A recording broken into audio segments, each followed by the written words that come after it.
sure if I.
Major live streaming sponsor is Trillium Mutual Insurance. So I'm not sure how much of you guys know, but we're doing live streaming for the second year in a row.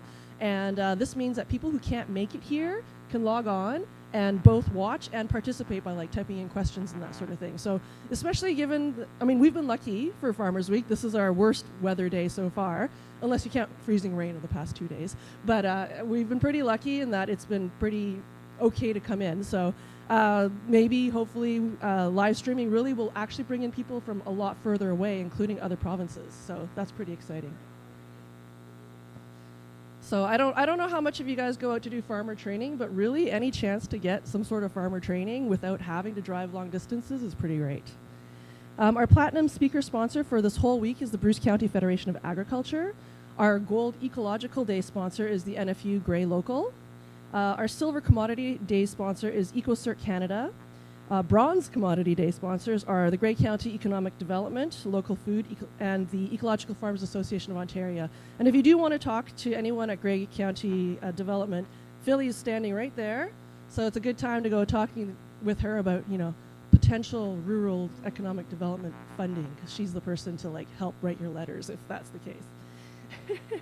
We want to thank the OFA for donating the large TV in the lobby, and the Elmwood Community Center Board for letting us use the internet. And I guess we'll talk about a few more things later, but we do want to get started. So, again, we are live streaming, so you guys, maybe, does the audience get panned at all? Do people get to wave? Yeah, so sometimes you guys will be on that live stream as well, but we are live streaming this event. And I just want to start the day by saying that we are mindful that we're gathered today on the traditional land of the Three Fire Confederacy of the Ojibwe, Potawatomi, and Odawa people. And I also wanted to thank Phil Woodhouse, who has been our Eco Day chairperson for a number of years. I'm not sure if he's here today. He might not have been able to make it. But we do want to thank him for all of his past service, because he's been really great. So I'll just introduce myself. I'm Brenda Schrey. I am also with the NFU Grey Local, and I've been coming here a number of years, and when Phil said he couldn't do this anymore, he sent me from the Grey Local to come and help run this day. So, with no further ado, I want to bring in Keith Reed, who is the Grey Bruce Alice coordinator, and he will explain what it is that Alice does. But I'm also part of the PAC for Alice, and I know that it's been pretty exciting to see. Are we in our 5th or 6th year now, Keith? Yes, I believe 5th year, 6th. 5th year. So it started as a 3-year pilot, and then we've had continued funding, and it's been pretty exciting to see farmers coming on board with some of these Alice projects. So Keith, take it away. Super, thanks Brenda. Can everybody hear me? Perfect, excellent. As Brenda said, Brenda is an excellent part of our PAC as well, and it's made up of lots of different associations locally here. So my job today, I've been here at Eco Day explaining what Alice is. Today I'm going to do a little bit of a different talk, refamiliarizing you with Alice, but also giving a run through of some projects to show you how that actually would work on your farm. So as you can see, our tagline is sustaining agriculture, wildlife, and natural spaces for all Canadians, 1 acre at a time. The projects that we're doing on the landscape locally has an effect on society as a whole, and I think that most people in this room understand that, how that works. You'll also notice the tagline, Alice Canada is a Weston family initiative. Without the Westons, Alice would not probably be going. Their generous support is allowing the Alice to grow into different communities. And as well, Grey Ag Services is where our legal entity of where Alice locally is about. This is a quote from an environmentalist or psychologist from many years ago. Conservation will ultimately boil down to rewarding the private landowner who conserves the public interest. I feel Alice is ahead of its time, but this quote is definitely Alice coming to fruition through that as well. When we think of doing projects on the landscape, they do come with a cost, and they do come with a financial connection. So we've seen lots of changes on the landscape. This is a tweet from 2017. 500,000 acres of pasture grassland lost in Ontario agriculture between 2005 and 2012. So this is a correspondence between just the rising cost of soybeans and corn, and that does have an effect on our landscape, not to mention urban sprawl, development, anything like that is all has changes on the landscape that do lessen the ability to have the biodiversity on the landscape that we do require. So what is the Alice program? It's active in 6 provinces to date, and within each province there's many new communities starting up. In Ontario we have, I believe it's 7, if not 8.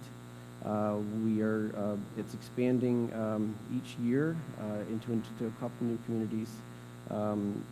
The latest to come on board, I believe, is Middlesex, and Chatham-Kent is another one. So we're seeing lots of growth. ALICE program provides a financial incentive for producing valuable ecological services in Canada's farmland. So what we have when we have these different communities, we have very different, each community has very different problems. So what is the ALICE program? ALICE helps farmers and ranchers restore wetlands, plant windbreaks, install riparian buffers, create pollinator habitat, establish other ecologically beneficial projects on properties, basically adding biodiversity, manage sustainable draining systems is another one. And there's also opportunities for new and creative things to happen as well. So what makes ALICE unique? ALICE is unique is because the program is community developed. Like I say, the needs in Norfolk County or Chatham-Kent, Middlesex is very different from what we have in Grey and Bruce. Not to mention even the difference within Grey and Bruce itself. When we travel to Ripley in the farthest most part of Bruce, it's very different from what the Beaver Valley is in Grey County. So we have lots of different unique features within our counties. So we have the ability to make changes, to see different projects that are unique to our community. ALICE recognizes the important role farmers and ranchers play as stewards of the land and empowers them to deliver nature's benefit on the working landscape. There's no better environmentalist than the farmer themselves. They know exactly what is happening on their landscape. And usually it's a financial barrier that is stopping that progression to happen. So,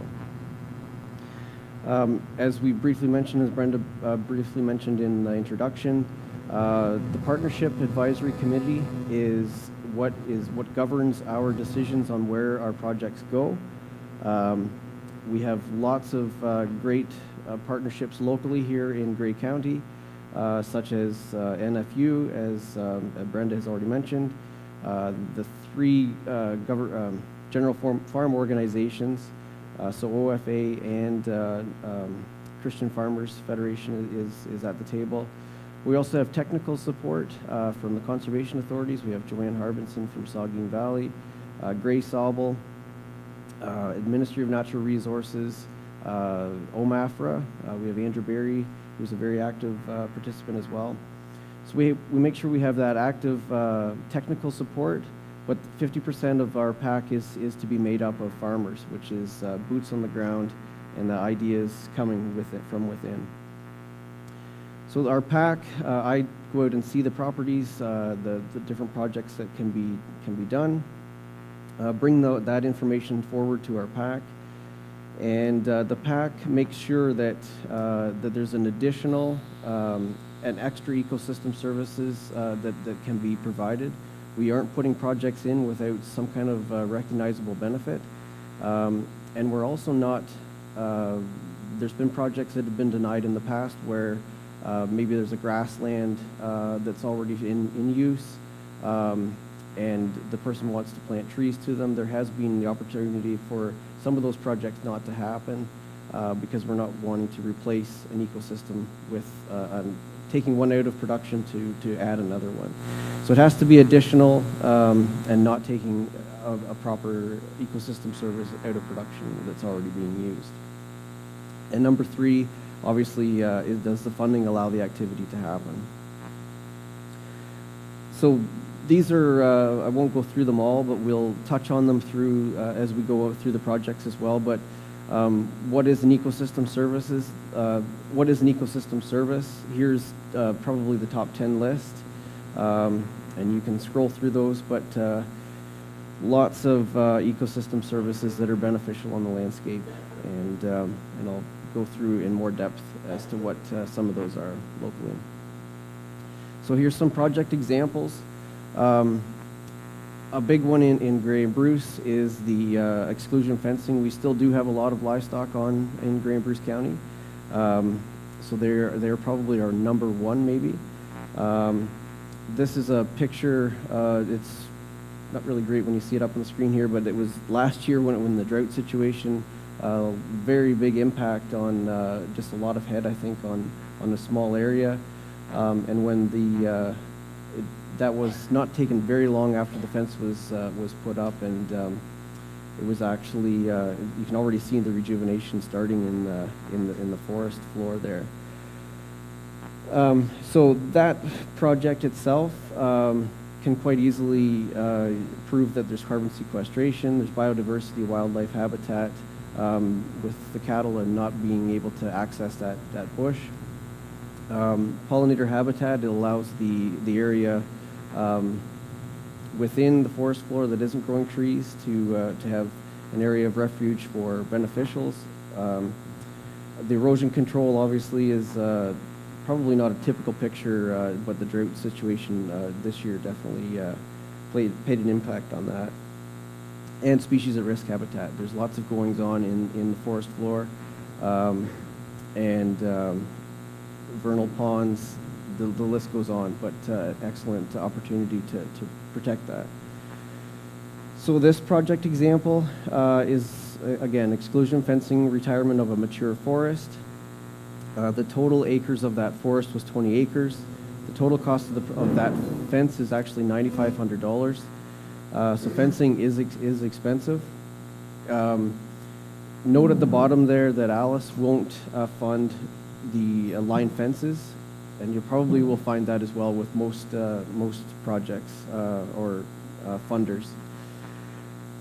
We typically approve half of the cost. So Alice Grey Bruce in that project we contributed $4,700.50. And the landowner we want to still have some buy-in from the landowner, skin in the game. So they have a cost, the other half of that cost of $4,750. The difference with the Alice program is that we do provide the annual payment. So the 20 acres is at $25 an acre, totaling $500, and for a term of 3 to 5 years. So it's kind of like a land rent to allow that. There can be some maintenance costs to keep that out of production. So I will go into a little bit more detail about the acreage rate. We do have different tiers, but we'll go into this right now. So the annual payments, the rate is we kind of administer it through the PAC, and the decisions are made through the PAC, depending on the project type and the Partnership Advisory Committee's recommendations. We also make sure when we're approving projects, we try to have similar projects on hand that we've already approved to kind of show that we're setting a precedent that all of these projects are treated equally. And also that we are only paying on 20% of the working lands. It's not a program that is wanting to take good land out of production, but in actually we want to mirror or have that kind of marriage of having prime agriculture land, but also having land that is marginal and serving other purposes.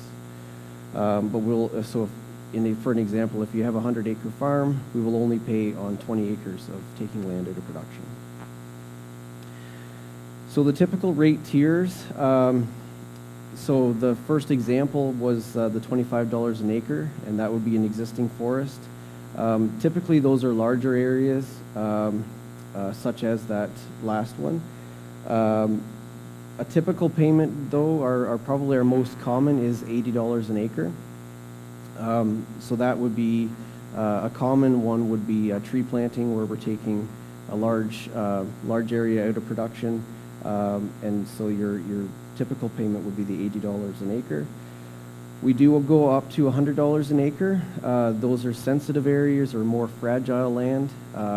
Typically, those areas next to waterways are usually smaller acreages, but that's how we kind of base our payment structure on. The term, as you saw in the first slide there, was 3 to 5 years. That's kind of where we're shooting to set up agreements for that 3 to 5 year. Having said that, it's in hopes that funding will be able to continue on, and we've actually already renewed some acres. So those those terms are hopefully in time going to be indefinitely. There's been some areas in Norfolk County that they're being paid the annual payment for, I think it's over 12 years, I think it's going on now. So that's kind of neat to see that those acreage payments can still continue on. So the term is also dependent on how much funding is available. If we have a lot of projects coming through, we may drop the term back to a 3-year term, just to allow more projects to be put in place, and then that money can be renegotiated as the term ends. Again, same idea, Partnership Advisory Committee's recommendations of how we come up with the term, and also how we are approving the projects in the past. Another common one, sorry the slide has taken broke the words apart there, but windbreak buffer projects are another big one in Grey and Bruce, and very beneficial, obviously. Again, carbon sequestration, biodiversity, wildlife habitat, providing corridors and windbreaks, as well as the areas next to waterways. Water filtration, obviously, is a big one. Pollinator habitat, erosion control, species at risk.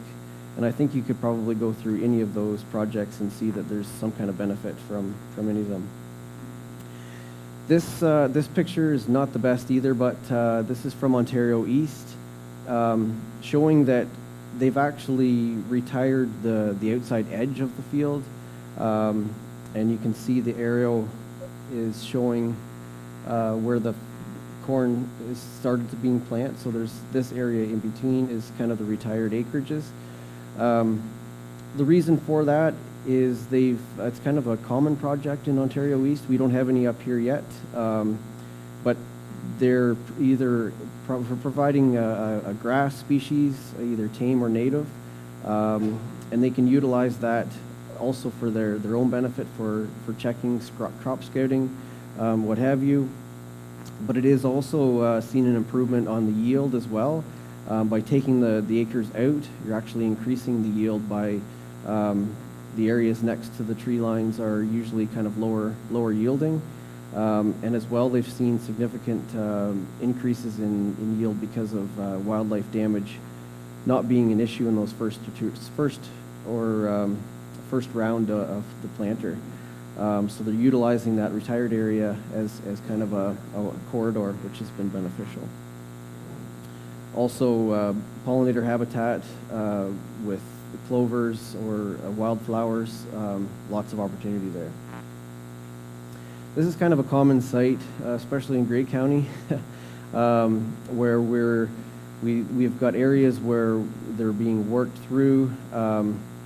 Maybe you can plant through it the 1 year, but maybe you don't get the crop off of it because it's too wet to harvest, or maybe you plant through it or can't get planted through it and it's dry in the fall. So these are areas that we could actually have a bit of a mindset change and maybe just take them right out of production, enroll them in ALICE, and provide an ecosystem service as opposed to maybe not even getting your cost of production out of it. This has been kind of one that's been neat and kind of interesting to follow. There's been some projects come forward on their own where we're actually showing the yield map data and taking those red areas that are coming up on your yield maps as low yielding, in many cases under the cost of production. So it's been very beneficial. Some of these projects are coming forward on their own. There's been some interesting talks about profitability mapping and how your GPS equipment can pay. This is one area where by taking it out of production, you can actually bump up your crop yield average and showing more benefit than actually planting it. Also, farmers, as farmers, we tend to like straight lines as opposed to winding and curving. Overlap, all of that stuff is a cost that we maybe aren't totally aware of. But as equipment is getting bigger, straight lines is something that is intriguing to some. Again, this is just similar to the first slide, but showing a bit of a buffer, obviously next to a waterway, which is very important for nitrogen loading, for wildlife habitat, just an extra filter strip that is very necessary. And in the landscape, we are seeing lots of cropping really close to areas.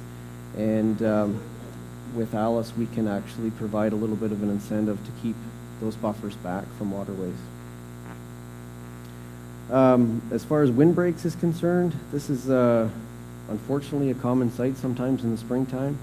I'm not sure whether the speed limit is the dirt flowing over the road or whether that's for the cars on the road, but still, this is not a great scene. We're seeing lots of changes with mindset change with cover crops, and that's great, but we are seeing a lot of tree lines coming out and maybe not going back in as well. So Alice is looking to add some windbreaks and get some wildlife corridors back on the landscape. This is kind of an old slide, and I bring it up I think every year, but it is showing that without some kind of windbreak in the field, this can actually show that we are benefiting other folks in society as far as slowing the wind down on the landscape. In this case, we're actually helping the municipal budget by not having to blow the banks back, as well as public safety, just by keeping the wind and the snow in the field. This was a fluke situation. This is in front of our own place where corn wasn't harvested one year. So it was kind of mind-boggling to see how much difference in snow height that was actually changed by just the corn holding it. And this is another reason we're looking for the next generation. It's been great to see as a project coordinator, many people that are coming forward are saying, depending on the generation they are, some are saying they're doing it for their kids, some are saying they're doing it for their grandkids. And they've been farming all their life, and now they're doing projects to look forward to the next generation. So it's kind of rewarding to see as a project coordinator to do that. Just a picture to show that a windbreak doesn't have to be very abrasive. It can fit into any type of cropping system. The next two slides are just showing you that a windbreak properly installed, can be easy to work up to. OMAFR has some data showing that we've got actually some yield bumps. The height of the trees out into the field where we're actually seeing an increase in yield. So I think the tree lines that we're seeing come out are actually different as far as the drip point of wide branches, and but different types of trees can be put in to be not quite as abrasive to work up to. This is also, it's hard to see, but these are rows of trees. This is a 6-acre parcel where the yield map was showing that this was not even covering the cost of production. So this is a large farm operation in Bruce County. So to their farming neighbors, they look like they're crazy. They're growing nothing but weeds. But they're tickled pink because they're actually receiving more benefit to enrolling this in Alice than they were to actually crop it. Again, this is interesting because we're seeing two generations. The younger generation is the one now wanting to do this, and the other generation was still wanting to plant it even though they were losing the money on it. So it's kind of interesting to see those generation gaps. On that particular project, this is what we call a tree planting on marginal land retirement acres. 6 acres total. The total cost of the tree plantings was $8,000. But when we're also, Alice wants to be seen as working with other partnerships as well. The conservation authorities can do the custom planting, as well as Lands and Forests, which I think are here today too. And they are contractors that can utilize the Forest Ontario grant. If you have a tree planting project that is more than 2.5 acres, there is a significant opportunity for a grant to be applied to that. So the Forest Ontario grant is $6,100 that can be added to that cost. Alice Gray Bruce then covers the landowner's cost after the grant. So our contribution is $912. Again, we want to make sure that the landowner has some buy-in too and some skin in the game to look after those trees. So his or that person's cost is $912 as well. The annual payment of $80 an acre. Like I said, there's those different tiers. So 6 acres at $80 an acre. $80 an acre is $480 a year. And the term can be flexible and hopefully be renewed after that 3 to 5 year term. So just to recap again, Forest Ontario is a significant program if you have more than 2.5 acres to plant.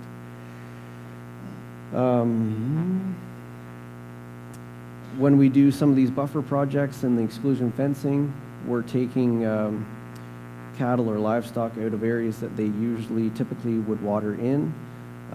This is showing just a year of regrowth here as well. You can see the water is quite high in nitrates, but just by taking them out makes a significant impact.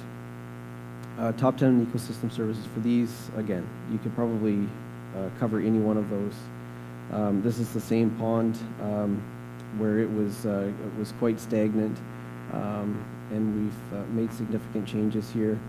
When you have these fencing projects go in where you're taking the cattle out or the livestock out, you do have these the areas you need to get from one side to the other, or alternative watering. Those projects can be costly, but do show significant changes. So this is just showing, this is actually where they water as well, and it is on a cement base that goes through and allows the water to keep flowing over top to keep the water moving. And this one is on the Bruce Peninsula. Again, those gates are put in ways that we can, they're not a traffic area going through them.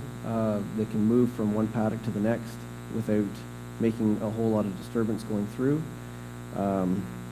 Again, they can be costly, but do show some significant benefits. This is an example of an alternative watering system, and has been worked really well for this person. Utilizing the pond here. This is actually just a small horse farm, but 4 horses in a small area have just as much impact as 100 head of cattle on a large area. So they were finding that it was getting pretty mucked up here, so they definitely wanted to have some kind of situation that was maintenance free and able to utilize it in the wintertime. So what happens here, there's a French drain dug over to the pond and just gravel put in that, and this is a culvert put in the ground vertically. The water then comes to the bottom here, and there's a sump pump that goes down the line to access the pit of water at the bottom. And then on the top of the culvert is this pail that goes on top. And you can see, if you're up close, those are all holes that are drilled. And it is powered by solar, and when the livestock come up near it, it's just like a yard light with a sensor. So it begins the pump circulation, and it comes up, fills the trough, and when the livestock are there drinking, it's actually heading back down these holes. So it's constant circulating, and then when the livestock leave, it shuts off and all drains down into the bottom of the culvert. So it's pretty neat to see that system work. And actually, this person has done another project on their own. So it's been rewarding to see that you start with an initial project, and then the landowner actually takes some initiative on themselves as well. This is a project here that we did in the pilot with M&R. And this year we had a drought situation where this is where they typically were drinking. The water level was so low, it was still circulating through here, but it was just a small trickle. We actually used our fencer, came back, and just a simple and inexpensive way to get the water flowing. We just added another culvert onto the end of the culvert, changed the position of the posts a little bit, and some poor guy had to use a sawzall here and cut those off. But it's working excellent. So when the water level rises, they can still access the way they were normally doing. But there's 3 different watering sites on this actual farm, and they will walk the whole farm to come back to this to get the clean water. So on a low water year, this has really worked well. This is kind of where we are as far as numbers. Actually, to 2017, we haven't got our 2018 numbers in here yet, but we are. Dave Reed is our founder in Ontario, and he said exactly the same thing as what I was saying about the watering system in the last slide. 1 acre of Alice on a 100-acre farm. The farmer tends to use the other 99 differently, and so it's good to see that we're making a difference. 515 acres doesn't seem like much, but it is making a difference for sure. Check out alice.ca. We do have a community page. Try to keep it current, but as you all know, anybody that runs a website, it is difficult to keep that up.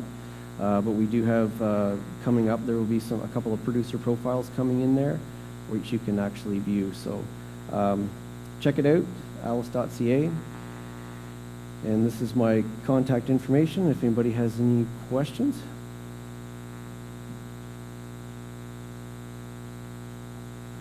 Nobody? There you go. Perfect. Thank you. And I do have a table on the side here, so if there's any questions you think of during the day, we can chat over there. Thanks very much. Thank you, Keith. Can you hear me? Okay. Thank you, Keith. We're just going to get set up for the next presentation, and so I want to just bring your attention to when you came in the door. You know how there's that ramp on the side? There's a bunch of blue sheets on the wall of all the different workshops that Grey Ag Services runs over the winter, and I just want to highlight a few because they're actually really great. I don't know if this has come into the mail for some of you because this definitely makes the rounds, but there's Raising Amazing Chicks the first 7 days. They've got a vet coming in to talk about it, and there's a book, Raising Amazing Chicks, to go with this whole session as well. So that's on Monday, March 25th. It's only $15 per person to go to that. It's in the evening, and these are all held in Markdale at Grey Ag Services. I don't know if you're all familiar with where that is, but it's where is it still called Grey Gables? Okay, it's still the Grey Gables building around the back. So anyway, once you start going to these courses, you'll know exactly where Grey Ag Services is. But that will be a pretty exciting one if anyone's doing chickens. There's also, if you've ever thought about your fences and property boundaries, Ray and a lawyer and various other people are going to be talking about fences and property borders. So Ray is actually a fence viewer. Does anyone here know what a fence viewer is? Okay, so this is all to do with like all the surveys and stuff with your farm to like know who's responsible for taking care of which half of the fence and all that sort of thing. It maybe is, I know I've only been in the rural areas for about 10 years now, so it's fairly new. But it's pretty crazy, this whole fence viewing business. But it's important because good fences make good neighbors, right? So anyway, the really great thing here is that there's also a lawyer here to talk a bit about things. And if you are farming, especially if you're farming with neighbors who aren't farming, sometimes there can be conflict. So it might be good if you have any of that sort of in your background with your farm to come to this particular session, and that's on Thursday, March 21st. There's also a cover crops mentor group. So anyone who's been working with cover crops, you know that there's all sorts of issues that can come up with the different kinds of cover crops that you choose, or maybe you want to get creative with your mixes. So there's a cover crop mentor group on Thursday, February 28th. They're also doing beef sheep paddock design for rotational grazing. That's on January 30th. So I would just suggest that you take a look at all of those signs on the wall, and each of them will have a description of the course and what day it is and what the cost is, and just sign up. It's not a full commitment if you put your name up there. It just means that Lori and her staff will actually contact you to make sure that you still want to come and hold a spot for you. So do take a look at those. All right, Greg, are you ready to go?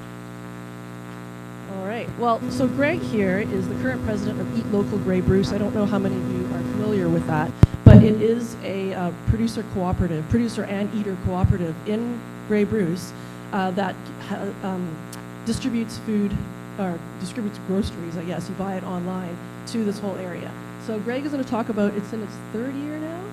Just finished our third season. So just finished the third season. So he's going to talk a bit about what's been going on there. Thank you. So I've been busy for the last few weeks. I just kind of whipped this presentation together yesterday. So I hope you don't mind if I just read. I've got a lot of material to cover, so it just makes everything smooth, and I'm sure I can fit it all into half an hour. So as Brenda was saying, I'm a local vegetable grower, and I'm the current president of Eat Local Grey Bruce. Hopefully you find it. I've got lots of pictures, so if what I'm talking about isn't that interesting, you can always look at the pictures. It'll make things better.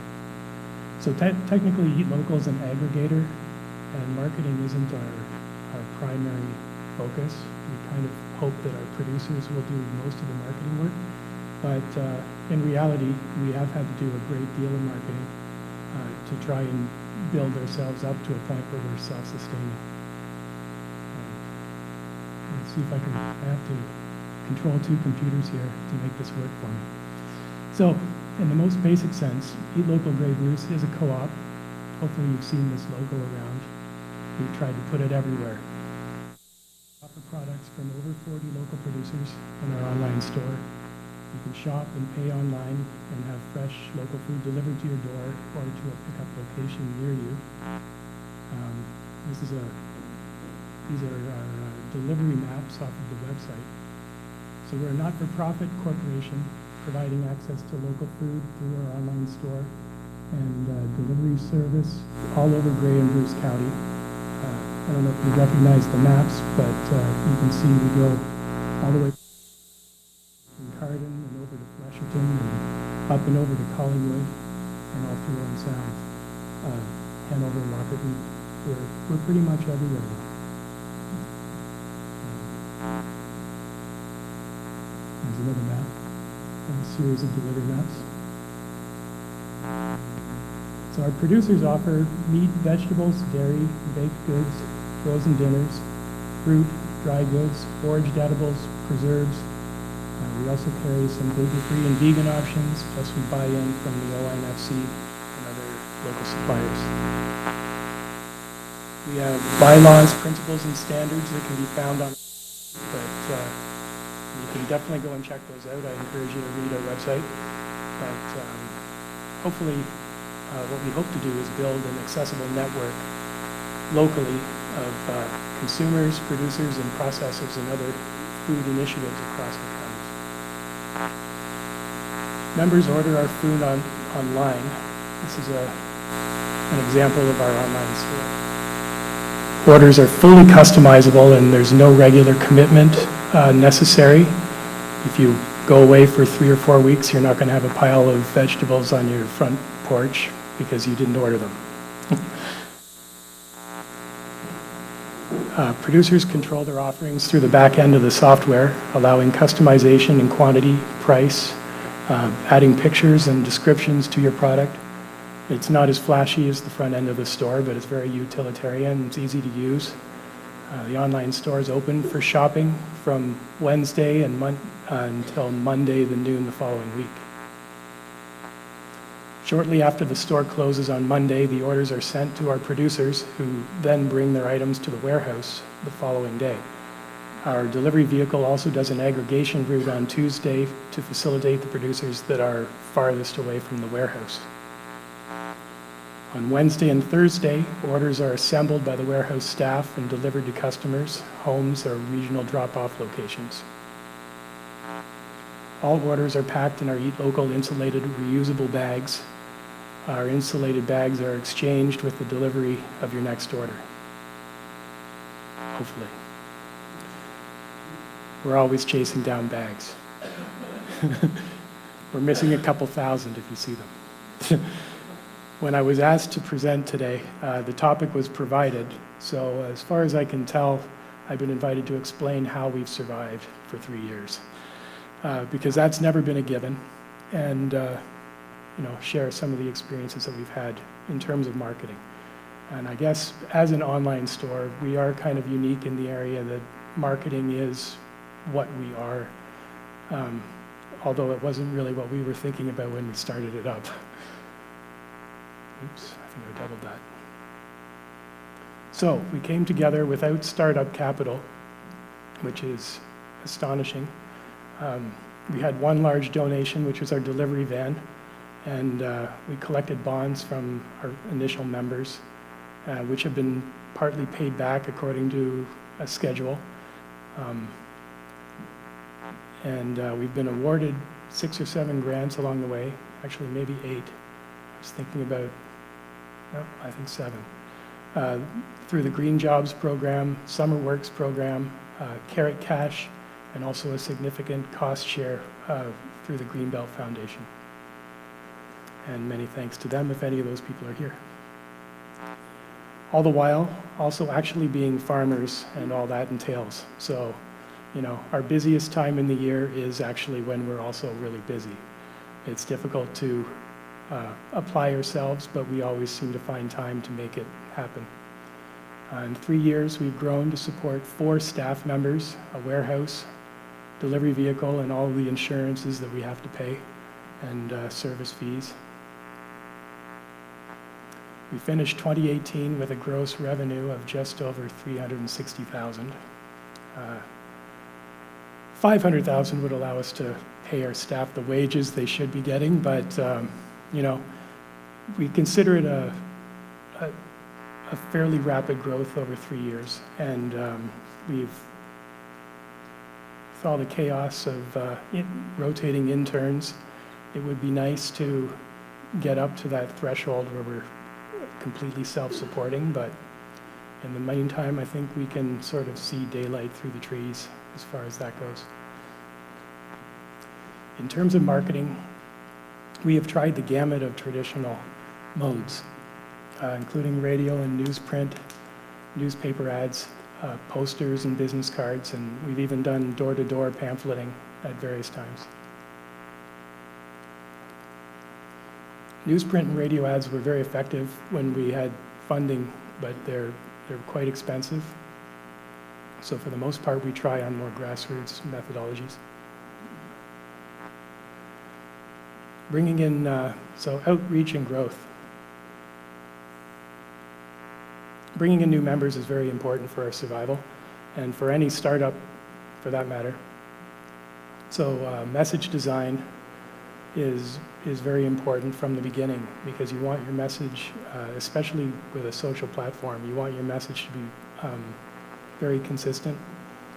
You can't change from year to year unless there's a complete change in your organization that gives reason for that. So it's best, we started with a mission statement and a vision statement before we even made any sales. And I think that's really helped us along the way, and it's made decision-making a lot easier. And that's what, having that theme for your marketing campaign is very important. And then knowing your target audience, knowing where your customer is, and how, knowing your customer defines how and where you market, as well as how you phrase your message. Our last intern from this last summer, Melody, compiled a marketing handbook, which I've mined somewhat for this presentation. But it's definitely going to make it easier for us going year on year to have this physical handbook that anybody, including myself, can just pick up and leaf through it and know what we've done so far, where we're going, and how to compile a new campaign in a short order. So that's a very important tool. This is just a snippet from that manual entitled Regular Marketing Tasks. So it's a digital handbook, and a lot of these words are actually hyperlinked to websites that, or to the Google Drive, where we can just automatically, using the handbook, compile information, store information, and access other parts.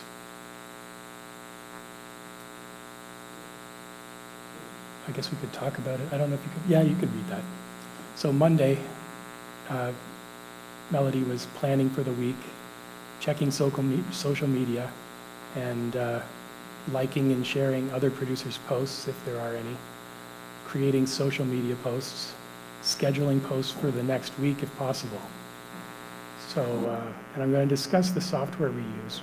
It's called Hootsuite. It's been around for about a decade, but it does allow you to see your social media in a very organized manner and manipulate it, and literally you can work ahead for a month or two if you're not going to be around, and it will automate your social media for as long as you have time to preload it. Ongoing marketing avenues. So we do have a weekly newsletter through MailChimp. It's a pretty common newsletter application.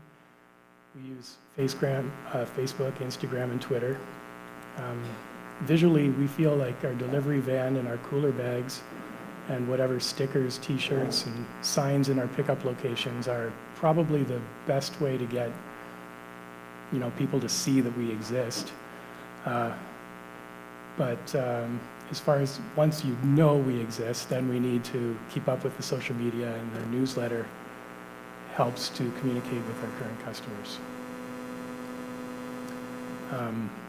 Social media is an effective means of advertising because it allows you to reach your existing customers on a regular basis. And with an internet business, that's really important because you don't have that physical contact from week to week. You don't see them. We have 350, 400 people ordering on a regular basis, and I wouldn't recognize 95% of them on the street. So it's really important for us in particular to have that contact, and I think it's really important for the customer as well. And social media applications allow us to target specific demographics when we are pushing for new memberships as well.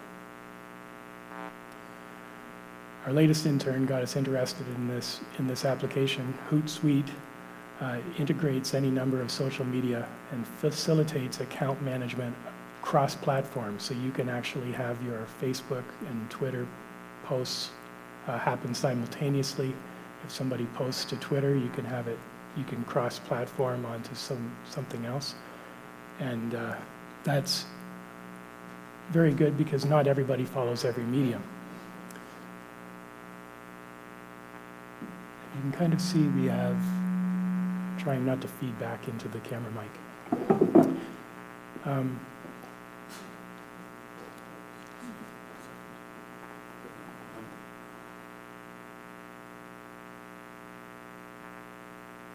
Good. Okay, thanks. So this is a Twitter account, and you can see our current tweets. You can see the home page, which is just a lot of things that are linked up with us as well. You can see our scheduled tweets, which will happen over the next few weeks. And then the fourth column is a list of everywhere we've actually been mentioned in somebody else's tweets. So they automatically come up, and then we can comment on those mentions. And so this makes it all very convenient. Of course, to do this, there is a monthly fee, but we feel that it has allowed us to interact much more fully with the social media. And I think it will revolutionize what we're doing. it's definitely worked in our sales, or we assume it has. It's difficult to actually pinpoint what causes growth, but as you can see, or as I'll show you in some future slides, we do have some digital analytics through Google and through Hootsuite as well that allow us to kind of get a visual representation of what happens when we do something.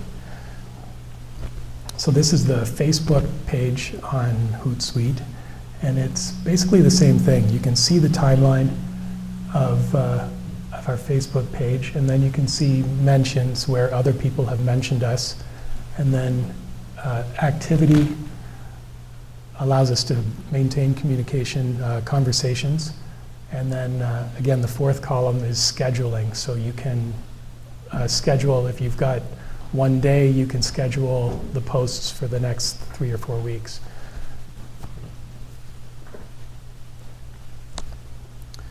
So this is their analytics page. It's not quite as good as the Google Analytics, but it does give you a general idea of that waveform chart in the bottom. You can see that move from one day to the next after you have a flurry of activity. And you can see that we've had 11 posts in the last week. We've got 1,800 followers or fans, and 0 clicks. Yeah, it was a bad day.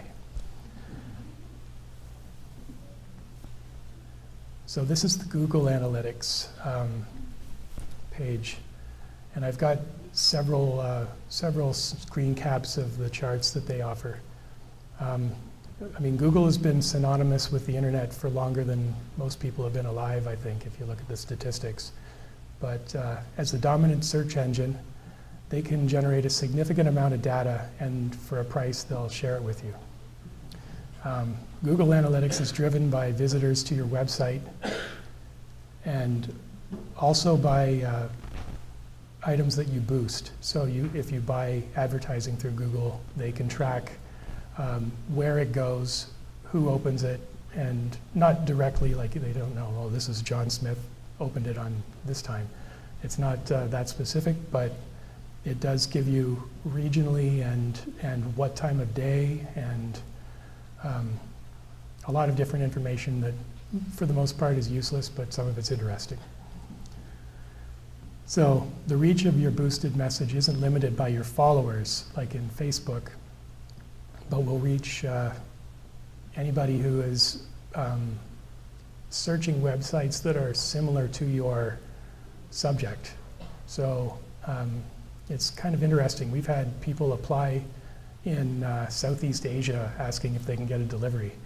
And, you know, so once you're out there, anything can happen.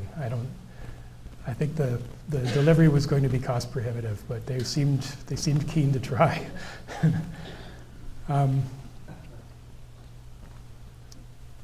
So this shows the number of sessions per user, and it's an overview of our audience. Number of users, number of page views. This is mostly related to our website, and because most of our commercial activity happens off of our website, we find that when we have an influx of new members, we get a lot of website activity, but then people don't actually have to go to the website in order to shop on our online store, so then it peters off. And I don't think we can actually do analytics on the online store because it's an internal database that you log into, and it doesn't really compute that way. What was that? Yeah, so you can see in the pie chart in the bottom, new visitors are 71% and returning visitors are 28%. And this was just over holidays, and we almost doubled our weekly sales on our first week back this year. So that kind of shows that we have a lot of new people coming in, and we still have 28% of our people that are going to the website and logging in. So this talks about how we acquire users, which is kind of an interesting chart.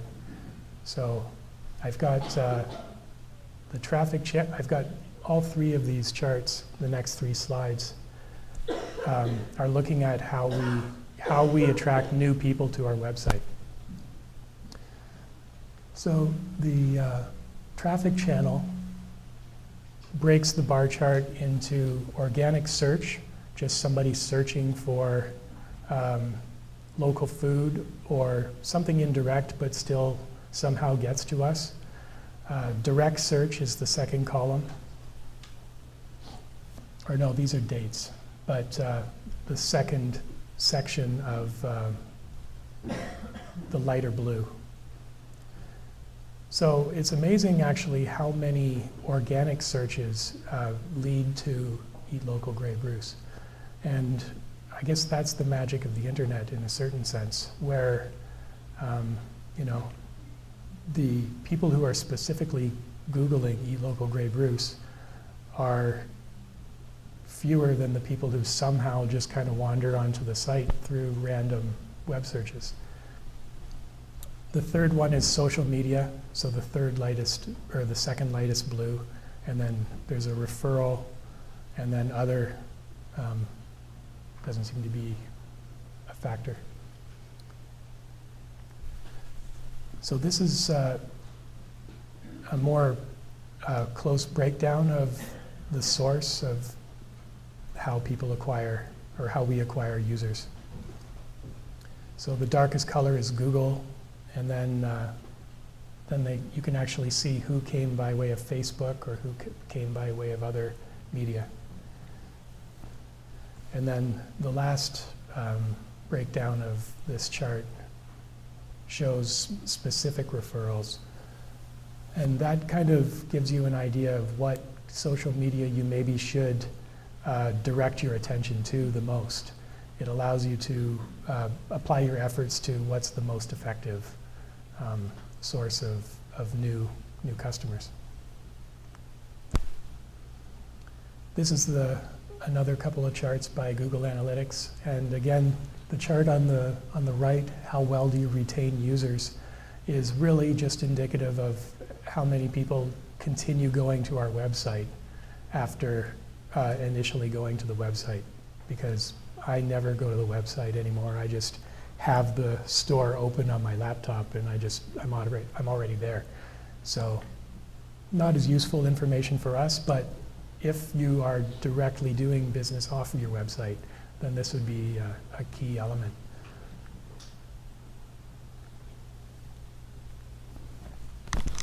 So, done with the internet aspect. Inside sales are also very important for us. Again, because we are an internet-based company, we don't have direct contact with our producers except through emails and messaging. So it's very important for us to spend time and continue marketing to our existing customers.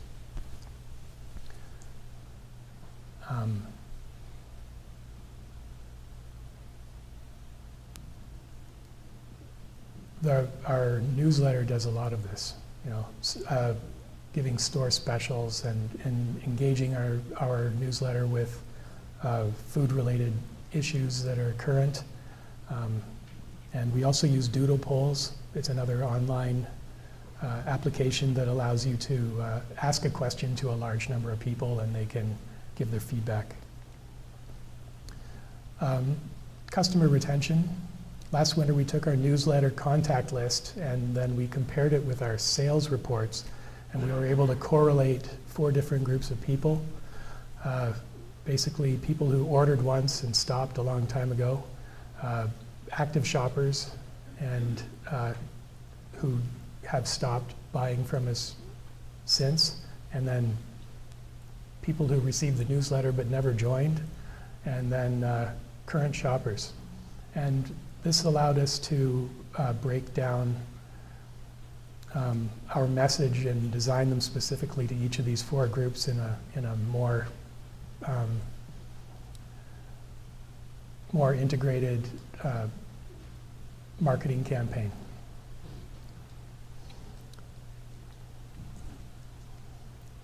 occasional marketing opportunities. This is something that we do when we have time, and we wish we had more time. But we do enjoy having local food nights and attending farmers markets. Membership promotions we do 2 or 3 times a year. We try to hold workshops, and sometimes people come out to them. We do farm tours, and sometimes people come out to those too. And we do speaking engagements when I get invited. Thank you very much. Opportunities like these often have to be created, and it takes time, and summer interns really help, and volunteers are very important. And these are more inclined towards community building, but it also draws in new people who are curious. But mostly we want to strengthen our relationship with our community and with our customer base.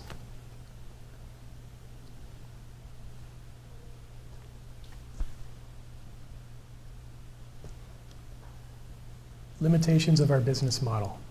And this is important to realize your limitations, because it doesn't, we feel that communication is the key to forgiveness. If you knew already that sometimes we make mistakes, if you knew already that our delivery is very erratic, or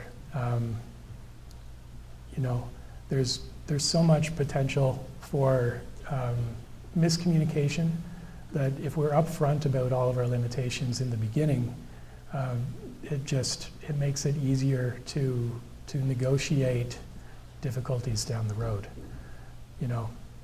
We live in an expansive area, so it's very expensive for what we're doing to get the food. It's more efficient, it's greener, because we are aggregating a bunch of deliveries and we're making it all happen. So instead of having 400 cars drive to one place to pick up, we're getting it to those locations. So, it's good for the environment, what we're doing.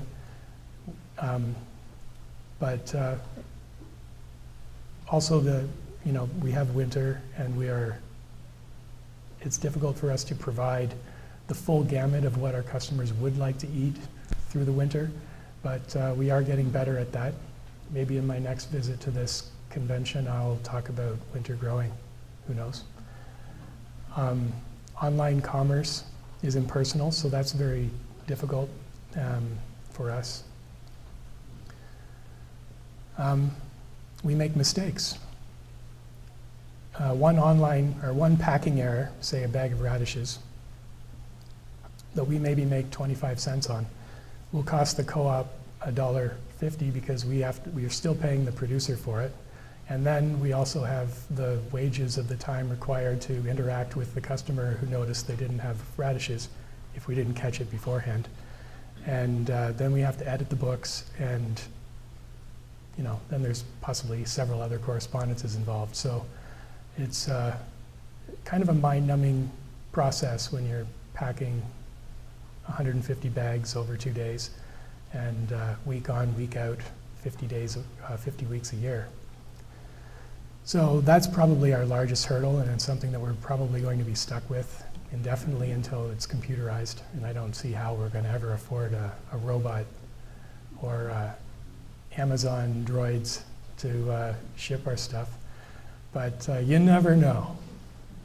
We're going to be around for a while, I think. So I think that's about it. I think I'm right on time too, so good. If there's any other questions, if there's 2 minutes. Yeah? What's your fee schedule? My fee schedule. Yes, for the producers. Right. So as a co-op, and as a not-for-profit cooperative in particular, you might be surprised to find out that we have zero access to capital. So we basically use our membership as a bank. We're currently 3 to 4 months behind in payments, and we've been that way for, well, actually this is better than we've been in a long time. So fee schedule, yes, we sell stuff, we use the money to run operations.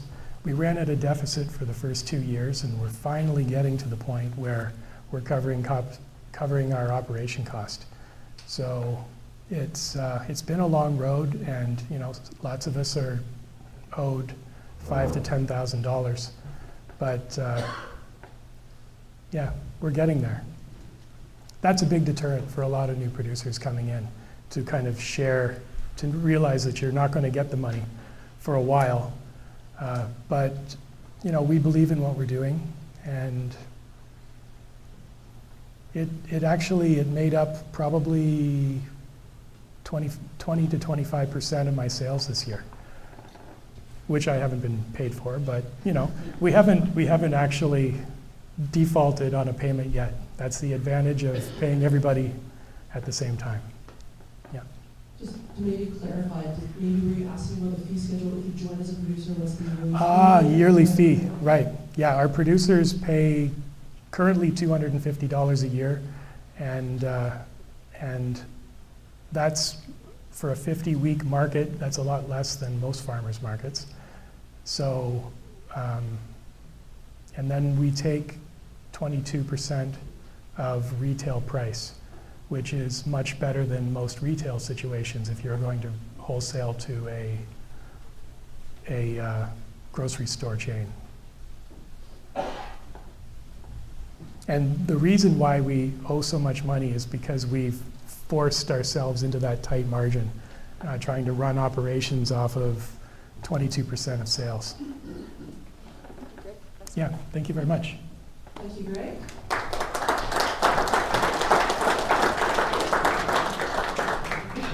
So for our next presentation, Yes. Christine Devil actually just had a new baby girl a few days ago, so she can't be here today. But I work closely with her, and I also work with her. Perfect, thank And we've you. gone over Thank the you. presentation, so I'm actually going to present for her today. Headset on you. Oh, really? Okay.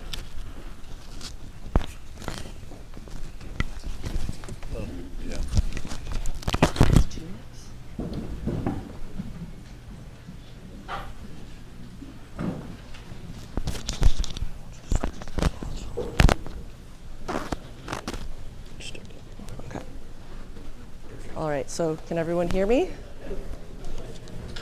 Okay. Okay, so like I was saying, Christine and I actually, we work together on a lot of different projects. My farm is maybe 1 year older than her, and we have actually very similar operations while being very different. We both do market gardens to producing organic vegetables for CSA members, and we also raise sheep. So it's kind of interesting over the years comparing our different operations and having fun with just sharing farmer knowledge back and forth. So one thing that Christine has really been getting into is intercropping, and I realized also when I went over this presentation with her that as sort of smaller scale market gardeners, we all practice a form of intercropping, but we can also increase that to our benefit. So let's just go through this then.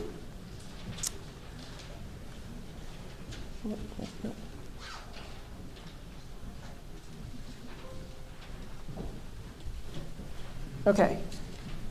Well, there was another slide, which seems to be missing. So I'm just going to, I'll read what intercropping actually, the definition for intercropping, and it is the practice of growing 2 or more cash crops in proximity in order to promote interaction and optimize crop use of resources.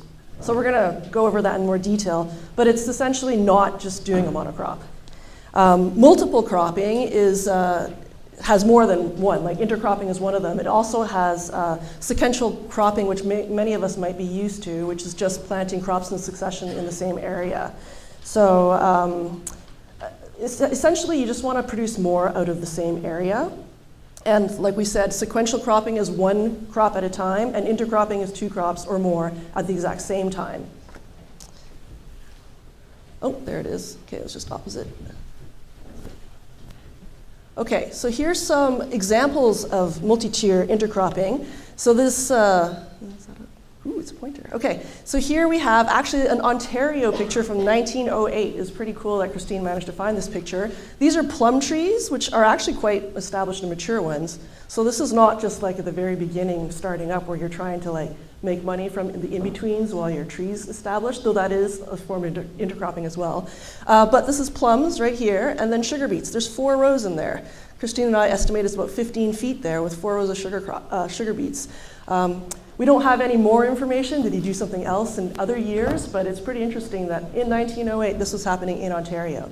The reason why we do bring up an Ontario example is because a lot of people talk about intercropping and agroforestry and all those things as like a tropics kind of an issue, because we're like, oh, we don't have a long growing season, blah, blah, blah, or different landscapes in Ontario, but it can be done. But it is definitely more prevalent in the tropics. So here you can see there's a whole terracing system going on with all of the trees mixed in with there, and they would be mostly like fruit or like some sort of a food-bearing tree. And I would assume that a lot of that has to do with the fact that when you've got that terracing system and when you get the rains and stuff that come down, you need those perennials to actually help maintain your terraces and prevent soil erosion. So one thing that we would also say is that you can do a lot of intercropping, which is just annuals, and you're just harvesting things, but the ultimate goal, if you can just keep increasing your intercropping, is to incorporate perennials. So this could be shrubs, this could be trees. There's a lot of things that can be considered perennials, but agroforestry and having that combination of the two is actually really crucial in the long run. So I think maybe a lot of us hear about the Three Sisters. This is essentially that, but without any rows. We're really used to doing everything in the nice beds and having everything really straight and everything. At least that's how I was always taught in farms. I haven't actually managed to just randomly plant things yet. But this is more of that. But this is also the maize, beans, and squash. So it's essentially the corn, bean, and cucurbit combination that maybe some of us are used to. I think when I'm taught it, we sort of try to be more loose like this, but then we're told to do like mounds in a row or something. So I'm sure you can put your own variation on things, but that's one example in Oaxaca. And then this is probably what we'd be a lot more used to, because I don't think I've actually seen a garden in Grey Bruce yet that isn't in nice straight rows. Even my own is in nice straight rows. And so you can see here where you have two more crops simultaneously in rows. So you know, spring onions there, and is that parsley in between? I can't see for sure. And just so you know, it's not just on the market garden level. You can also do this at a crops level with strip intercropping. And I think if you ever go to any of the big, there's, what's her name from OMAFRA, she talks a lot about this. So there's been a lot of experiments in more southern Ontario where they're talking about really combining multiple crops in the same field. And it's because there's a lot of synergies that come from that. We'll talk a little bit about that in a moment. But you can see here how you've got maize, soybean, and oats. And this is in Iowa, so this is North America still.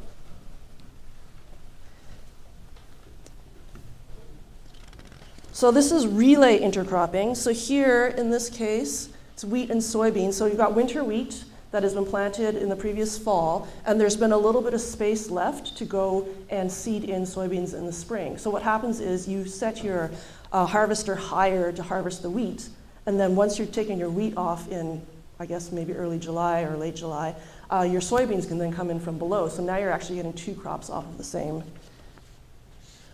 same field.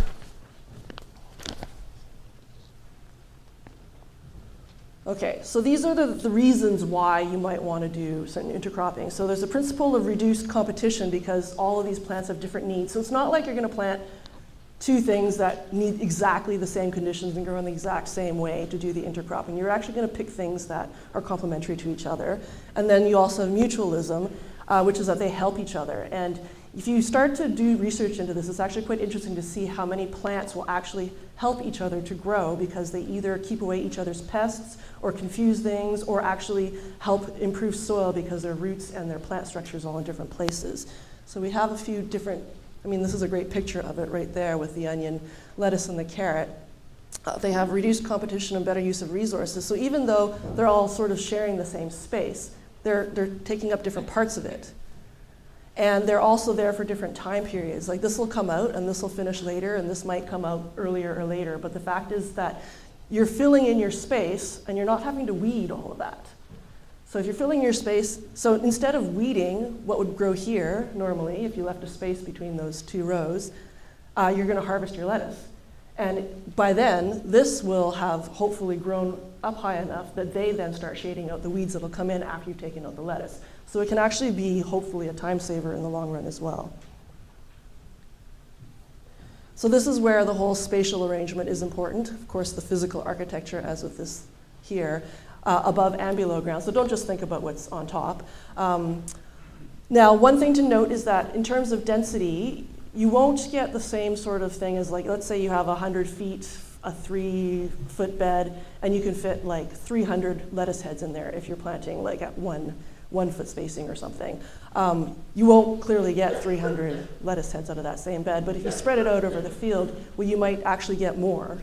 So it does take a lot of planning, which we'll talk about later, but what will happen is within the bed, you're not going to have the same density as you will get over your whole field.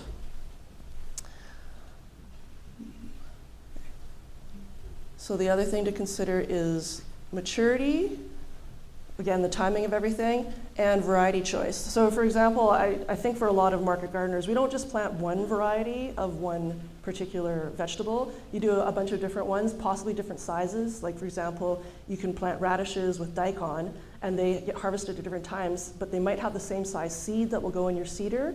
And so you can really maximize what you get out of each row that you lay with your cedar, because you'll go in and you'll take out those radishes, which are done in maybe 30 days or so, and then your daikon will come in the next few weeks after that and fill in all that space. So again, less weeding, less seeding, and less space usage.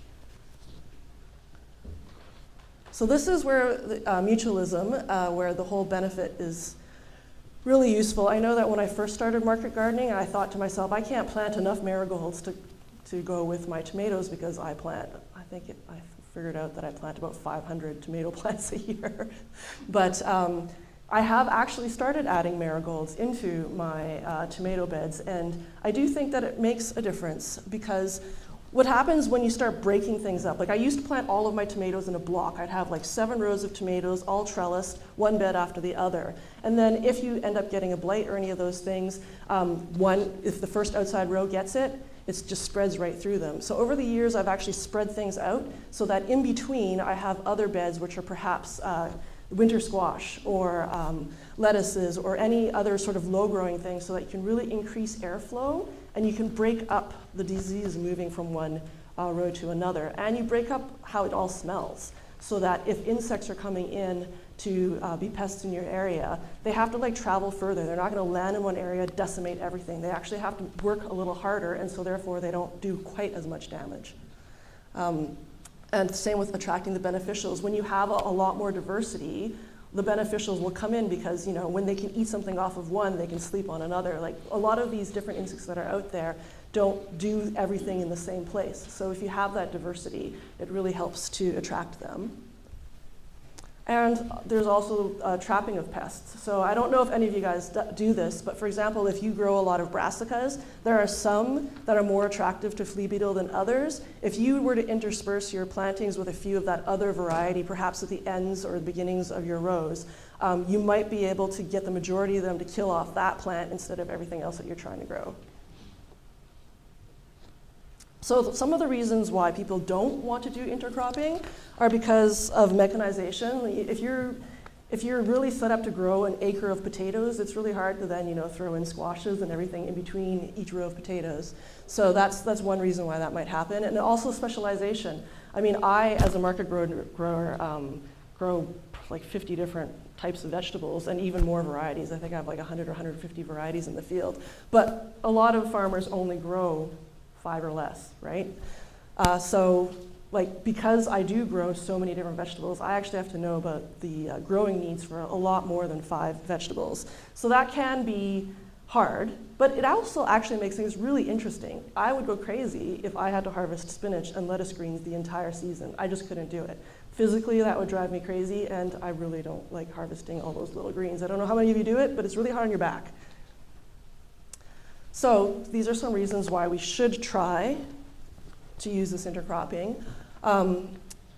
It is an ecological non-spray way to manage pests, weeds, and diseases. So like we were talking about, if you're planting things a little bit more densely in your beds, you're actually taking out some of areas that would have to be weeded, and what you're taking out is what you're going to actually feed yourself or your customers. If you're improving airflow by mixing sort of higher trellised items with lower growing things, airflow is huge when it comes to a field of vegetables, because I don't know if you remember, this past summer, we went from like drought to like really humid weather, and all these weird molds came in, and we've all heard about the corn vomitoxin issues. So it's really interesting to think that maybe if we were to like break things up across our fields a bit better, we could actually improve our airflow and cut down on some of those airborne diseases. And the other interesting thing is that we can actually protect and improve our soil, because soil science is fairly new. Like I'm going to say it's from around the 90s or so that we finally started to realize that there's a whole lot going on underneath the ground. And Ruth Knight is going to talk about that in the next session and also after lunch.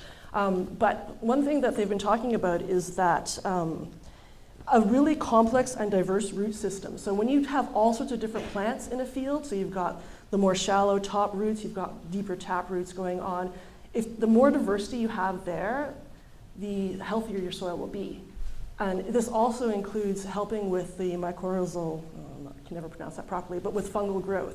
And usually you don't think to yourself, I want fungus in my field. But yes, you actually do want fungus in your soils, because they're really important for all sorts of interactions that happen in there with all those different microorganisms.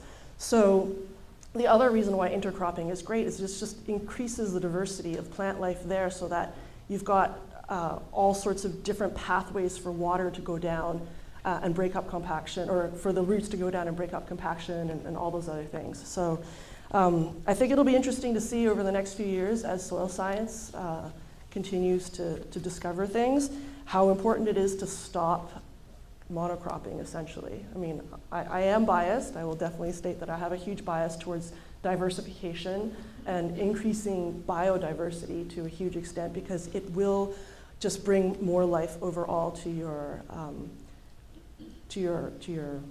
farms, which is actually better for resilience in the long run. Like one reason why I discovered that I have been intercropping all these years is because if you are an organic market gardener, part of your risk management is by actually having all these different things in your field. So if something fails, you're not just completely done for that season. You have other things to harvest. So by practicing that kind of resilience just on a risk management level, we're also actually doing it on an environmental level, which is actually pretty amazing. So in terms of planning for it, you do have to do a lot of managing. You have to plan a lot more carefully, because there are definitely things you don't want to plant together because they actually don't like each other and will do worse. You have to change your approach. You can't be thinking, I'm going to do an acre of potatoes because that's the most efficient for my machines. You're actually thinking, okay, ecologically speaking, this is the sort of change that I want to make from my farm landscape. So it definitely is very different. And then even at a larger scale, let's say you do cropping and you want to do all that intercropping, you do have to change your machinery. You have to decide how you're going to seed differently, how you're going to harvest differently as a result. So it's not something you can just decide on overnight and next day you can just go ahead and intercrop. It will take planning, but that's what winter's for, and that's why you're all here, right? So to start with your planning, you have to start with what size seems reasonable. So for example, if you're in like the large field crops, you think to yourself, like, how wide is your seeder? How many passes do you need to make? Do you want to be able to turn around and do, double passes and leave a space and then come back on those spaces to seed? Like, you really have to plan based on the architecture of your own fields or your gardens. So like with my gardens, which are 125 foot long, rows at 3 feet wide on like 5 foot spacings, I have to think to myself, do I want this to be a 3-row bed, a 4-row bed, and how many of those do I want to mix up, depending on what I want to put in there. And then I also have to consider that based on how much production I need over the field in general. Like as a market gardener, I have spreadsheets that calculate how many pounds of carrots I want to be able to get every week, or how many heads of lettuce I need every week. So I'd have to plan for that. So as you can see there, the quantities needed per week or harvest period and your equipment size. The other thing to consider is if you are breaking yourself up into units, you could consider planning out your intercropping based on how much you need to harvest of that particular plant in a week. Like if you know you need 2 rows of 100 feet worth of carrots per week, you could have like one bed which has your carrots and your lettuces or whatever all there. So that one bed actually gets all harvested at the same time, and you move on to the next. So you've practiced intercropping, and you've actually also made your harvest easier. But again, planning is the key to it all.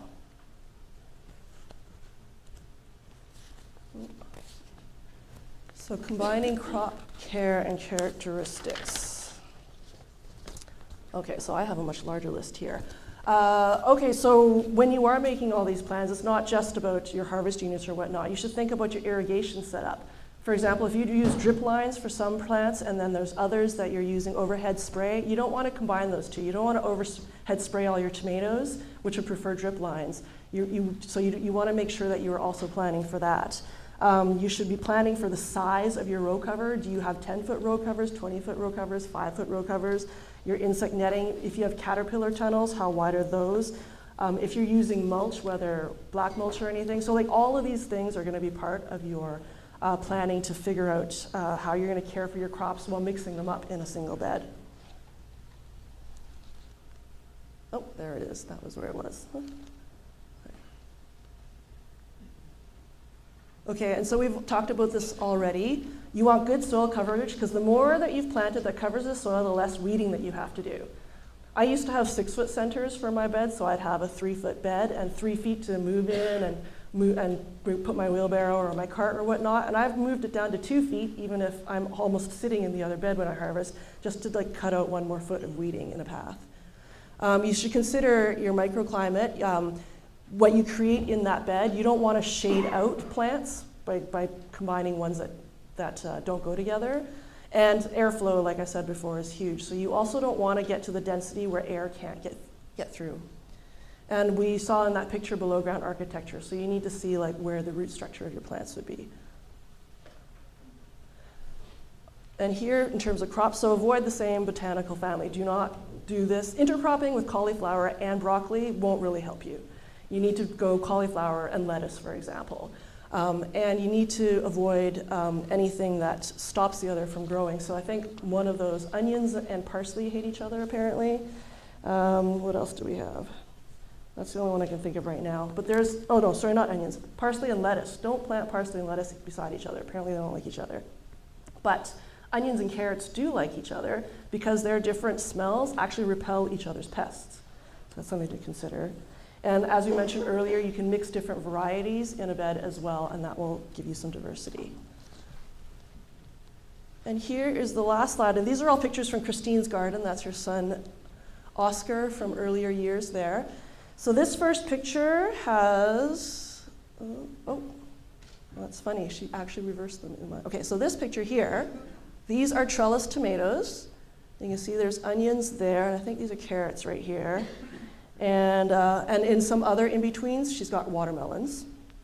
So again, we're combining the sort of upward growing trellised plants with lower growing ones. And here, this one, potatoes and brassicas. These are potatoes, and then right down there you can see the brassicas in between rows. So you're gonna harvest those out, and these can finish growing, because usually these are coming in later in the fall. And then right here, these are winter squash, and she uses her earthway seeder to seed a mix of clovers in between. So this becomes like a nice green cover for in between. And just so you know, if you pick the right kinds of cover there, you don't have to like weed it away from your cucurbits. You just mow them until these just take over. And the last picture here, these are trellised cucumbers. And there's lettuce and parsley and carrots in the rows on the other side. So that's Christine's garden. Any questions? Some of us, to simplify crop rotation on a given space, will rotate the crop species season by season and year by year. How do you compensate for that when you're mixing up species and you get the same opportunities for crop rotation? Okay, so this is where it would be nice if Christine were here because she does exactly this. She's on the same beds year by year, so she's definitely not switching fields. So she does her planning by blocks in her field. And so she knows that one block is going to be, I'm just going to make this up right now, but like for example, cucurbits and something else. And then she will rotate that completely out. So she, I think, has like a 4-block rotation for her whole garden that takes into account that you don't want to have the same plants going into the same beds year after year. So depending on your field setup, I would say it would probably be really good to to do that as well, because of course we all know that they have different feeding characteristics, and you want to break up disease and pest patterns as well. But Christine, and again, unfortunately, she's not here to answer this question, and I don't do it to the same extent that she does. I actually go from field to field every year. I have a 4-year field rotation, so I don't have to get that complicated, but I'm going to have a long conversation with her, because this year I'm switching to being on the same field into raised beds for the longer term. So I'm going to have to start managing for that as well. But you're right, that's definitely an issue. And there is actually a lot of information out there to help you to plan out exactly how to choose your blocks of vegetables. Any other questions?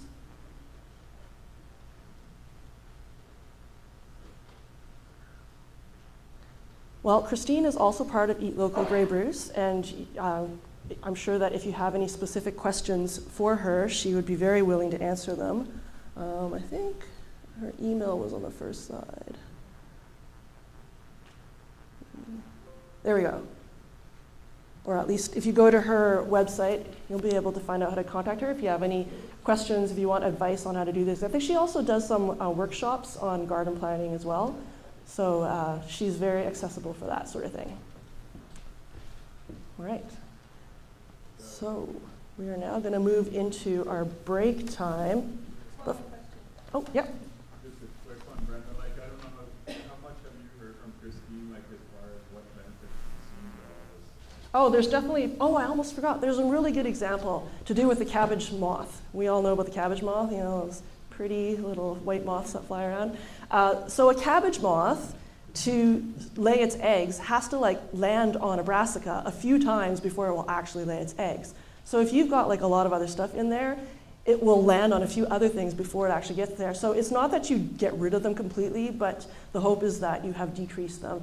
And I think Christine has found that she has found a decrease in some of this pest pressure, but I don't know if you could quantify it at this point. I'm not sure if she has a baseline to compare it with. But I mean, for myself, having moved from having a block of tomatoes and moving them apart, I definitely think that even if it wasn't for, oh wait, no, actually, I do have less hornworm. When I used to plant all my tomatoes in a block, I hunt hornworm do you guys know what the tomato hornworm is? Is that really big, fat, ugly thing? So I don't know how gross this will sound, but I just snip them in half with scissors. It's my only way to get past them, because they're hard to pull off, and they will spit on you. They do this, and they spit green goo at you. I've had this happen. I nearly left the field that day. So when I did have all of my 7 beds, all one after the other, trellised and everything, I had I remember one day, I swear, in half an hour, I probably cut 200 of them in half, because I count them as I go along. But over the years, now that I've spread them out across a larger part of the field, I really feel that I've had to kill less of them. I mean, maybe that's partly different weather we've had, but I don't kill as many hornworm as I used to. So that could be an example. Anything else? Thank you, Brenda.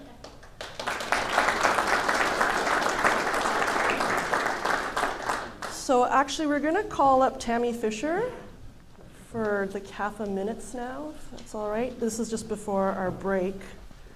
And actually, before you talk, I'm just going to say that when you do go for break, we actually need you to take all your personal stuff with you, because we're rearranging the chairs for Ruth's talk after the break. So don't leave your stuff on the chairs. There is a coat check if you want to put your coat out there. All right. Right. All right, thank you. I just want to quickly chat about CAFA, which is the Canadian Association of Farm Advisors. It is a national organization that's dedicated to the education of your farm advisors.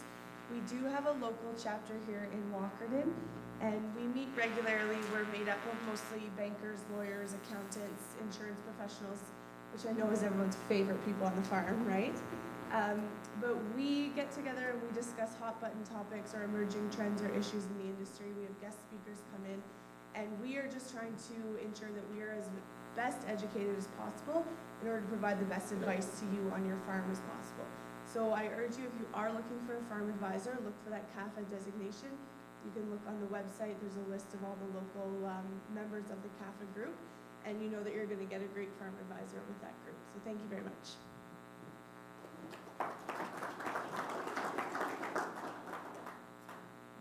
Okay, so we are. All right, so we're going to have a short break, a 15-minute break now, so I will expect you all back in your seats at 11:21. 11:22. Please do take a look. There are treats out there that are sponsored by the Grey County Economic Development. So Philly at the back, you can go talk to her about RED funding as well. And check out all of our different trade show hosts here. There's actually quite a lot of neat swag this year to pick up. So you have to go visit them to get it though, so go take a look.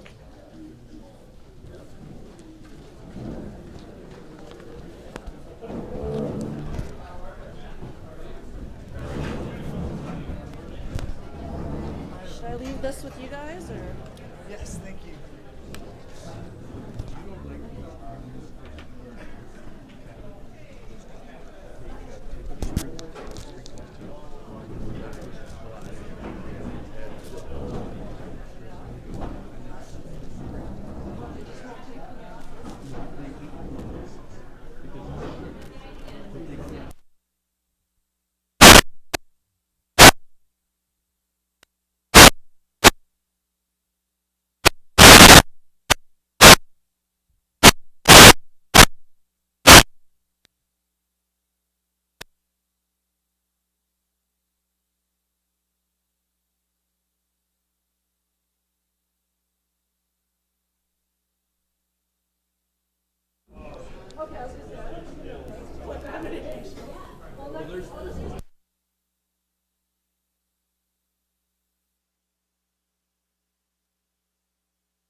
This should be fun. As adults, we don't get to do this sort of thing that much anymore. Come have a seat in the circle and take the sticky into your lap.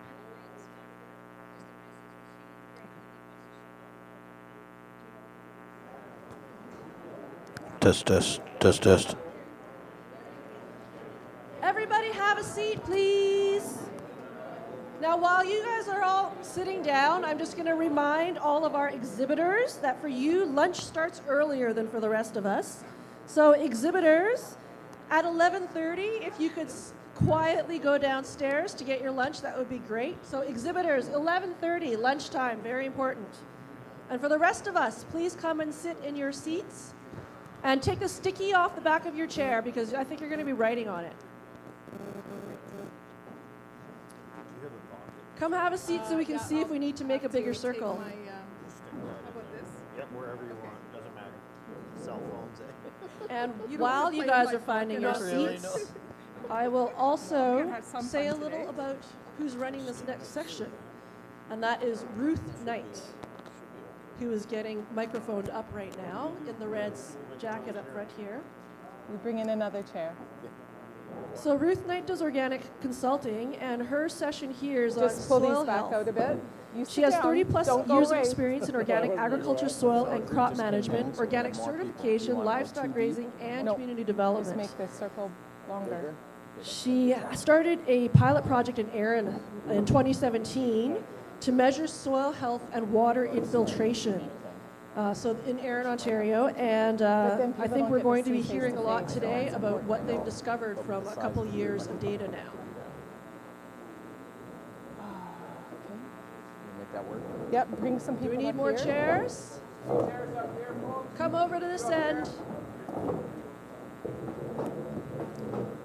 If people could push their chairs back a bit, we could fit some more in. Don't be shy, come get a chair. Where's she with the sticky? Yeah, keep pushing back a bit so you can.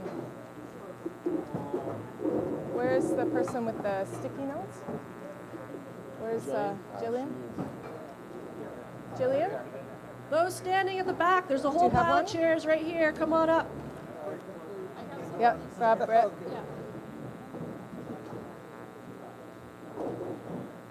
You have a sticky?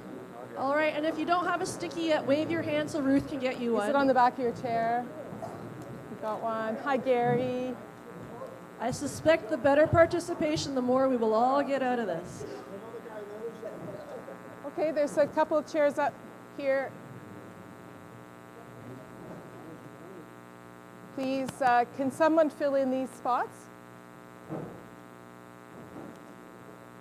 Gary, would you mind moving up here and be a leader, please? There's 3 or 4 or 5 spots up there. Please, could you please move up into those spots, please?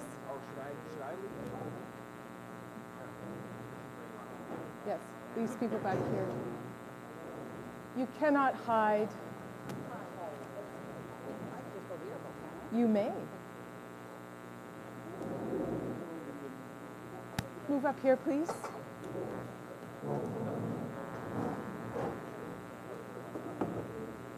Could you come in here? Okay. Anyone else? You give them.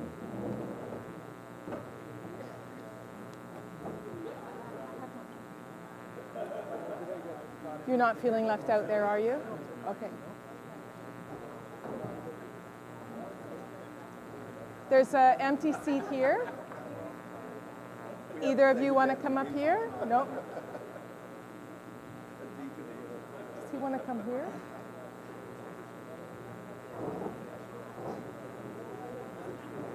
There's 4 chairs up there too. Andrew, there's 4 chairs up here, 1 right here.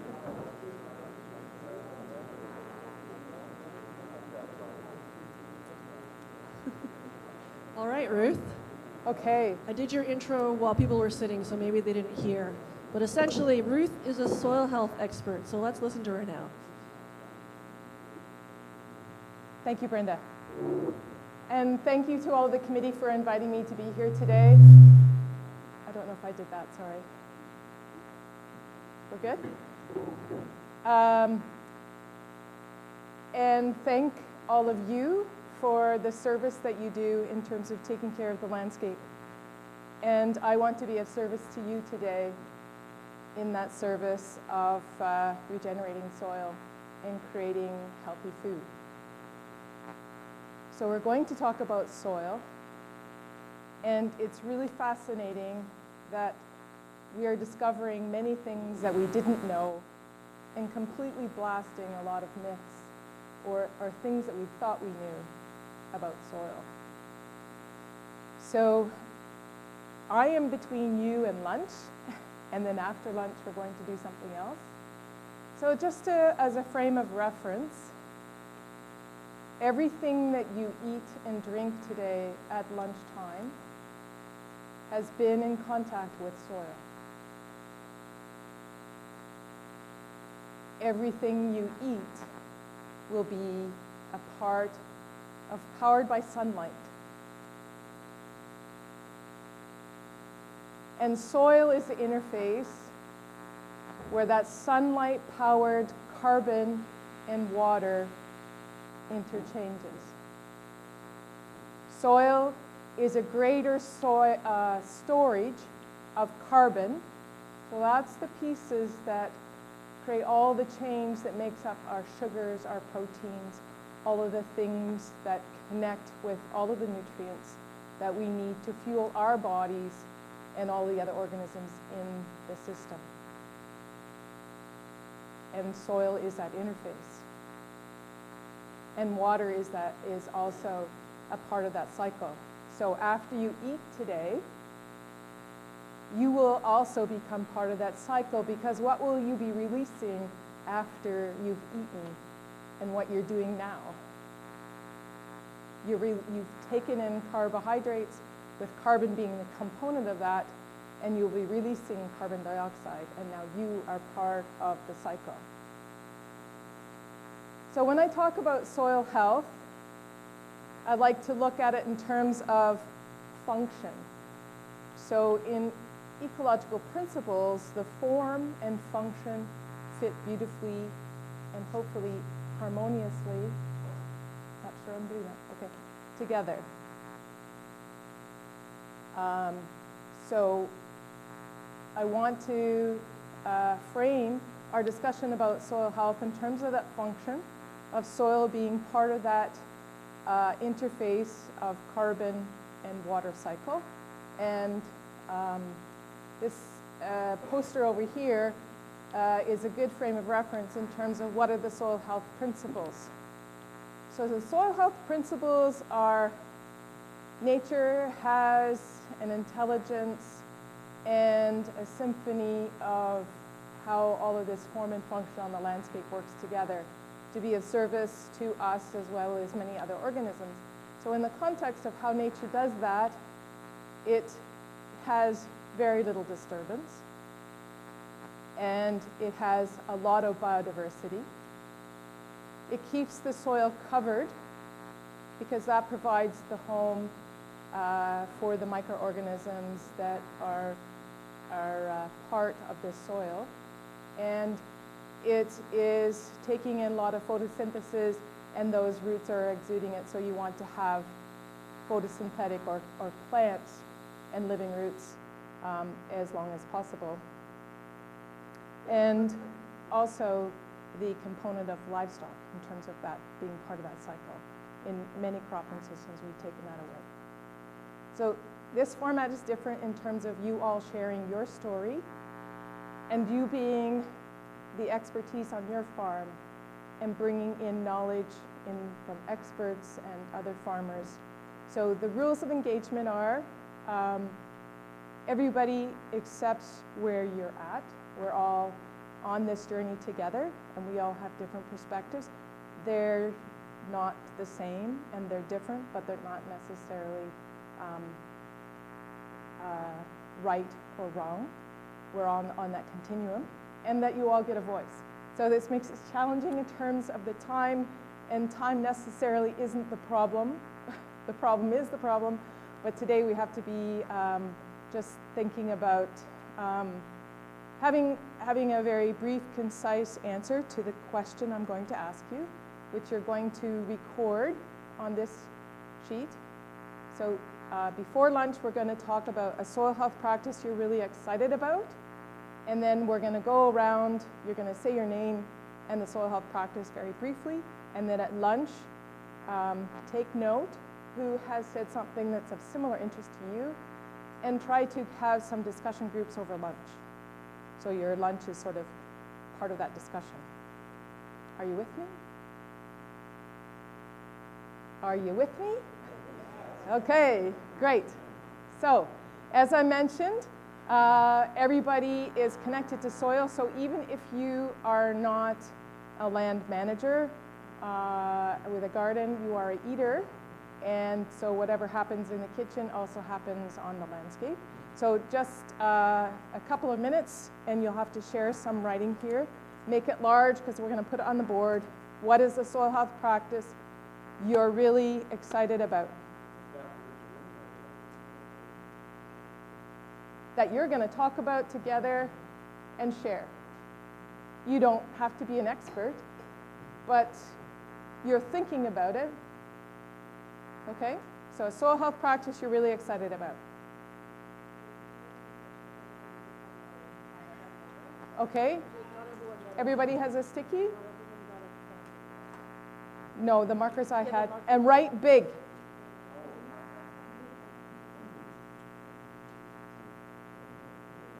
Are the people live streaming also able to do this?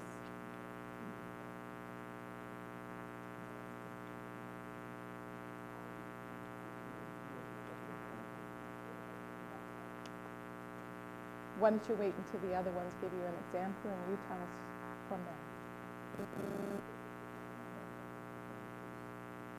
They're all right. They are all right. Do you want to share utensil there, writing? Yep.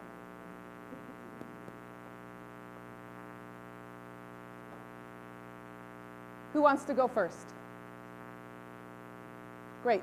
The microphone over there. So how we'll do this is the first person to start will hand off the microphone to the next person. You'll decide whether it goes this way or that way. This gentleman would like to start. Tell me your name. Okay, and a soil health practice you're excited about? Good. No chemicals on the land, and your name is? Tom Fry. Good to meet you. I'm Leroy. I use worm casting in my soil. Worm castings? Yes. Jim Farrell, crop integration with livestock, or cover crop integration with livestock. Joe Hofarth, rotational grading. On cover crop, as kept for. Elmer Albright, cover cropping for weed control and soil building. Wayne Stryker, cover crop for soil building. Paul Nelson, cover crops.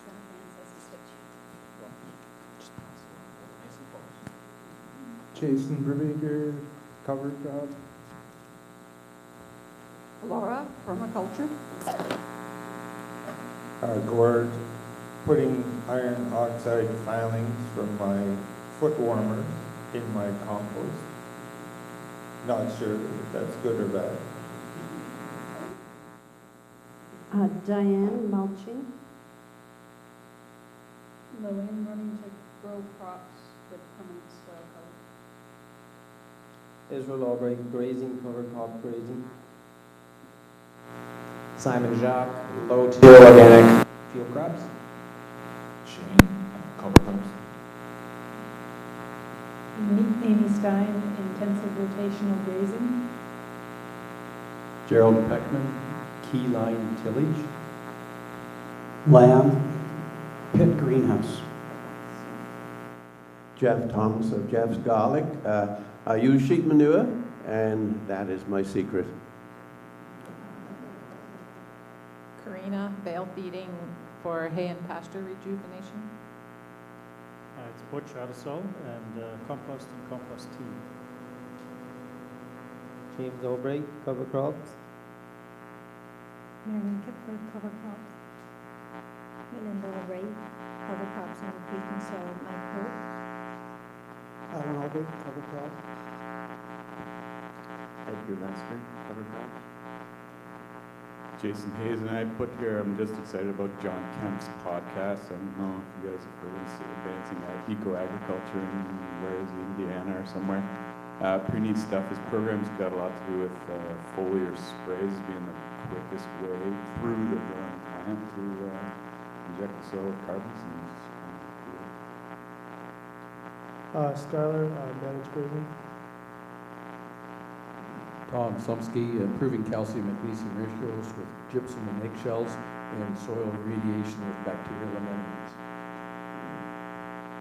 Don Aarons, as a retired dairy producer, my concern right now is how we're going to grow crops by reducing the carbon dioxide with climate change. Elmer Brubaker, try to be chemistry smart.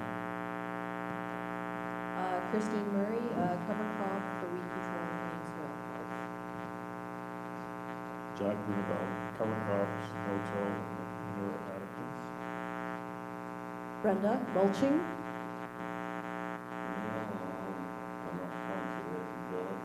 Conservation tillage. Gary Fisher, compost feed soil. Nancy, cover crop. Lloyd Cressman, strip tillage. Gary Kenny, increasing soil organic matter in field and garden soils. Terry Good, bringing livestock into the organic row crop rotation. Bernd Ports, trying to use the LS3 flow in my rotation. Lawrence Lyons, rotational grazing. Joan Lyons in the garden, no chemicals and companion planting. Doug Felsinger, retired hog and cash crop farmer, 15 years of raised garden and composting the neighbor's toss away. Excuse me. Paul Whitlofer, going back to hay production. Jim Mitchell, cover crops. Wow, you guys went really quickly. Any from the group on the live stream? They're all being quiet. No, they're hiding. Okay, so you're all excited about the practice that you're using. And I want to give you some material to start talking about inspiring your peers of how you got there. Could you identify one of the hurdles or approaches that you use to implement that practice, that soil health practice onto your farm?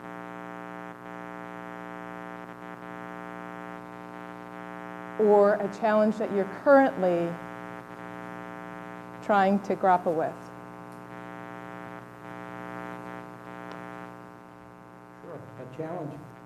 My next door neighbor, the cash cropper, is bringing in the toxic sludge from Toronto and placing it on his land. My concern is for the water table down the road. It's so toxic that it can only be placed on the land once every 3 years. This is the Ontario government's allowing this. So there's my concern, is what's going to happen to our wells around the province as this stuff finally leaches its way into the water table. So, sir, I appreciate your contribution. And I think that is a very serious concern for us to highlight. But today, let's just focus on our decision making. So it's more in terms of what are the challenges that we're grappling with in terms of implementing them within our farm or in our food shed.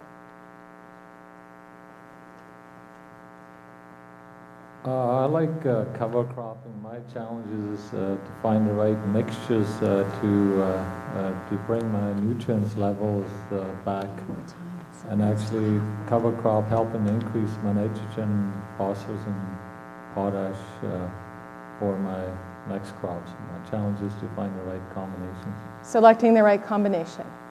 Okay. So please take a note if this is something similar to your challenge. Over lunch, I'd like you to connect with the person who has that challenge, and then you'll start discussing that challenge. And then after lunch, we'll talk about some of more in-depth in terms of the things that you came up with. We all like to have problem solving. Let's share those things. So a challenge for me, like, is the sort of conflicting or various information that's out there that's like obviously exploding and changing as even like the months and weeks go on in terms of soil biology and so on. You know, we've worked with the soil test for a number of years, and now all these super biological people come out and say that doesn't have all the information. That's only the soluble portion. You can get calcium, you can get phosphorus through the biology. Like my soils are about 8, not quite 8, 7.5 pH and high magnesium. So can biology rectify that just on its own, or you know, like what sort of mineral steps are the best ones to take in this kind of ground that we have? So I'll get you to put that succinctly into confusing knowledge, and I'll get you to put that succinctly into cover crop selection.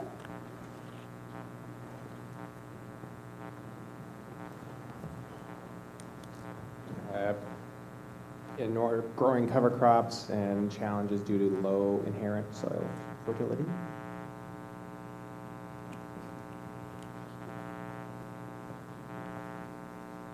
Excuse me, can you just grab those green ones there, please? With the introduction of some source of lime that's compatible with our soils to alleviate the concerns of, for example, this fall's challenging harvest season with the wet and the weather and the compaction, just to see if there are results with in doing that in bacterial amendments.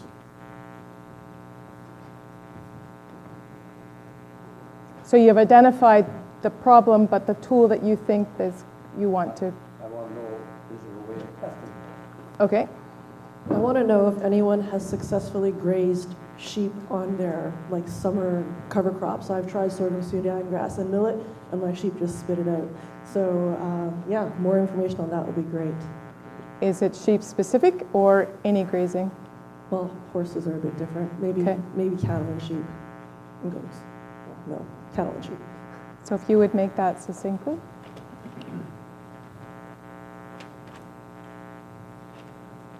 Okay, I'll throw one out there. Earlier this morning, I was asked the question in terms of what is the best green manure for a plow down? What was my response? Nope. Pardon? What can you choose so you don't have to plow? Okay, so a lot of questions in the ecological organic field is how are we going to reduce our tillage? Gary's shaking his head. Gerald? Nodding. My challenge is identifying the saw-off between what I gain by cover cropping and the tillage that I use to incorporate that. Where do I draw those lines? In combination with our such varied growing season. Sometimes seeding is delayed a month, sometimes winter comes a month early, and it really messes up our plan. So what's the trade-off between incorporating cover crops and tillage as a tool to terminate cover crops or start cover crops? Which one? Both.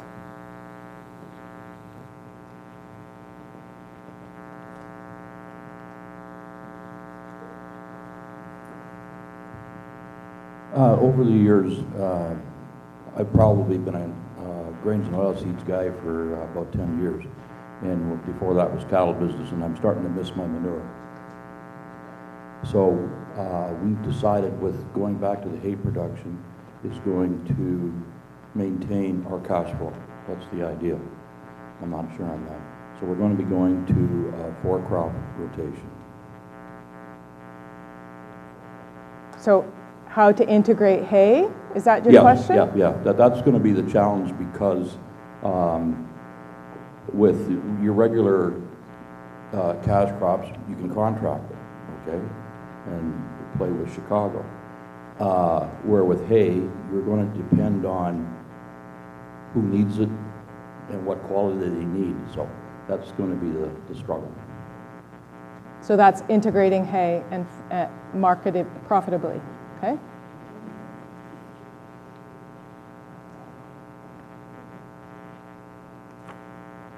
This one right there.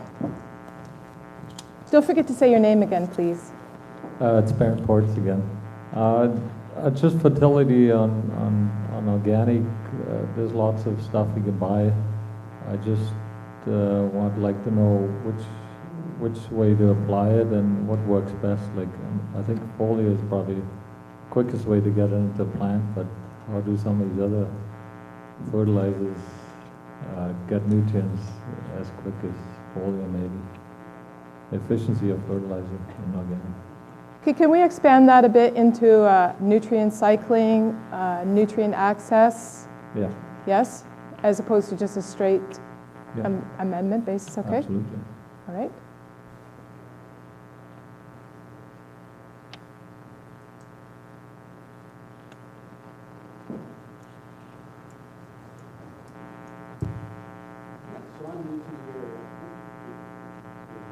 I'm new to the area.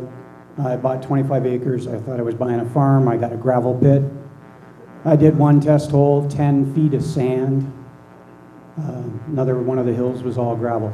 Anyway, so that's why I went with the greenhouse idea. You know, I'm here because of the grandkids. The wife said she had to be close to the grandkids. So that's why I'm around now. So that's why I'm, committed to throwing up some greenhouses, whether it's the Elliott Coleman. I've got a pit greenhouse on the go. But that, for me, is the, the stopgap while I try to build up my soil. A name again? Lamb. So cheekiness is go to the field with the shovel before deciding anything? How many? The wife decided on the land. Okay. It's like, this is where we're going to be. It's got a shop for you. You know, there's land there. The grandkids are around the corner. Okay. What do you do? So let me just throw that out there in terms of how it might connect with other people, is determining your limiting resource and addressing that resource on your landscape. Your limiting resource is soil, okay? Lots of people have places on their farm that have very limited productivity, coming along with lots of problems to address. But so how do you address identify your limiting resource and address it? So that's in holistic principles. Is that agreeable with you? Okay. Would you please record that?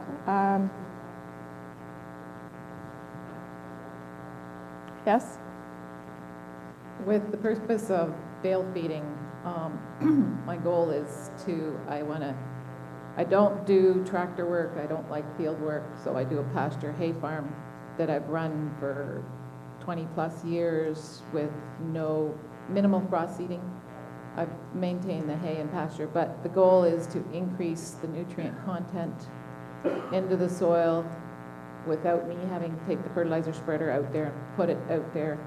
And I've done sample bales, and I've found that that area has increased nutrient load for 3, 4, 5 plus years better than just applying manure directly.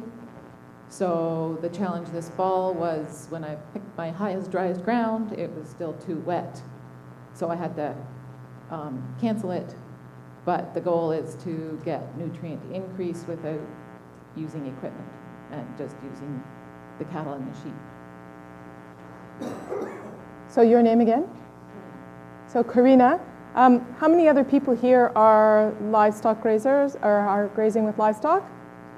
Okay. Would you agree with if I made this succinct in terms of utilizing livestock grazing to regenerate your landscape? Is that agreeable? Okay. You're using a particular technique which I would agree with has worked in many places, so maybe other people want to learn more about that or have particular challenges.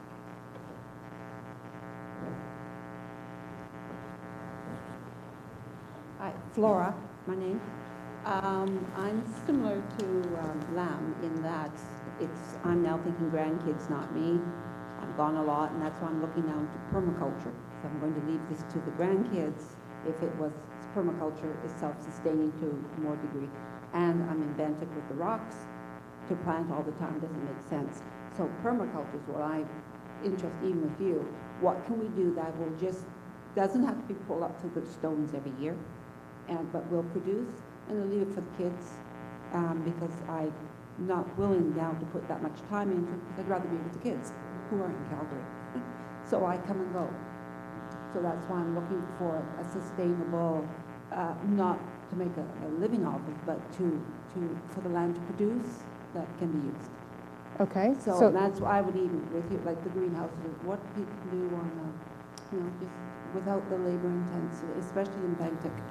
Okay. So are you sort of in that same quandary of how to utilize a limited resource And I look at Bentic and I say, why did well, we found an organic farm who's going to graze it, but we have a lot of land.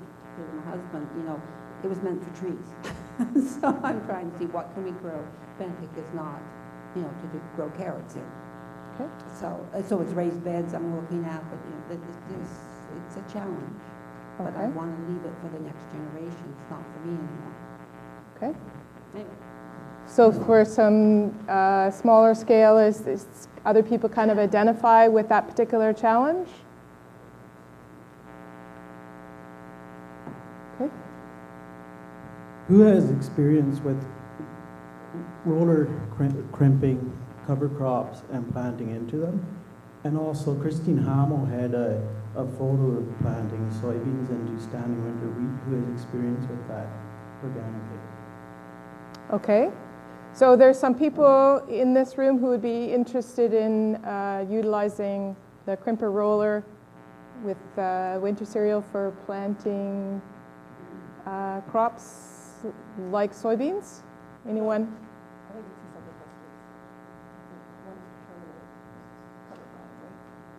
Yeah, he's using the roller crimper methodology. And then the other one is, has anyone tried the soybean into winter wheat? Yeah. So just to see if I got this right, so you'd like to know if anyone has experience terminating cover crops like rye with a roller crimper in this area. I'd like to know that too. And also if anyone has done the actual seeding of soy into a winter wheat crop in the springtime, right? Relay cropping. Relay cropping. In Grey Goose. In Grey Goose. In Grey Goose.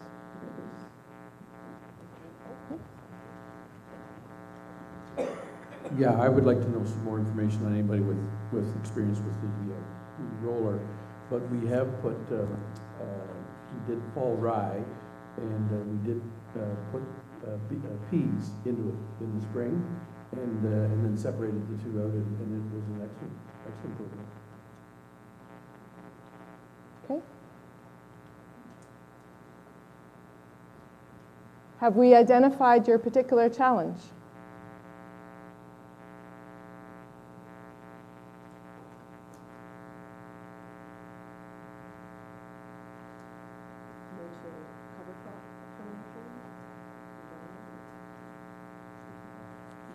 No-till cover crop termination? No-till cover crop termination.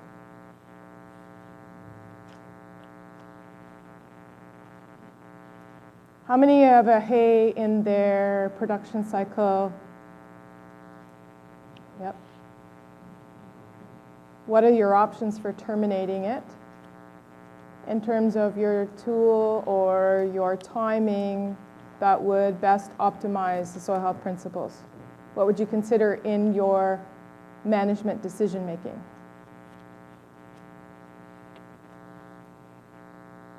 Does that speak to anyone in terms of a particular challenge in looking at your rotation for soil health?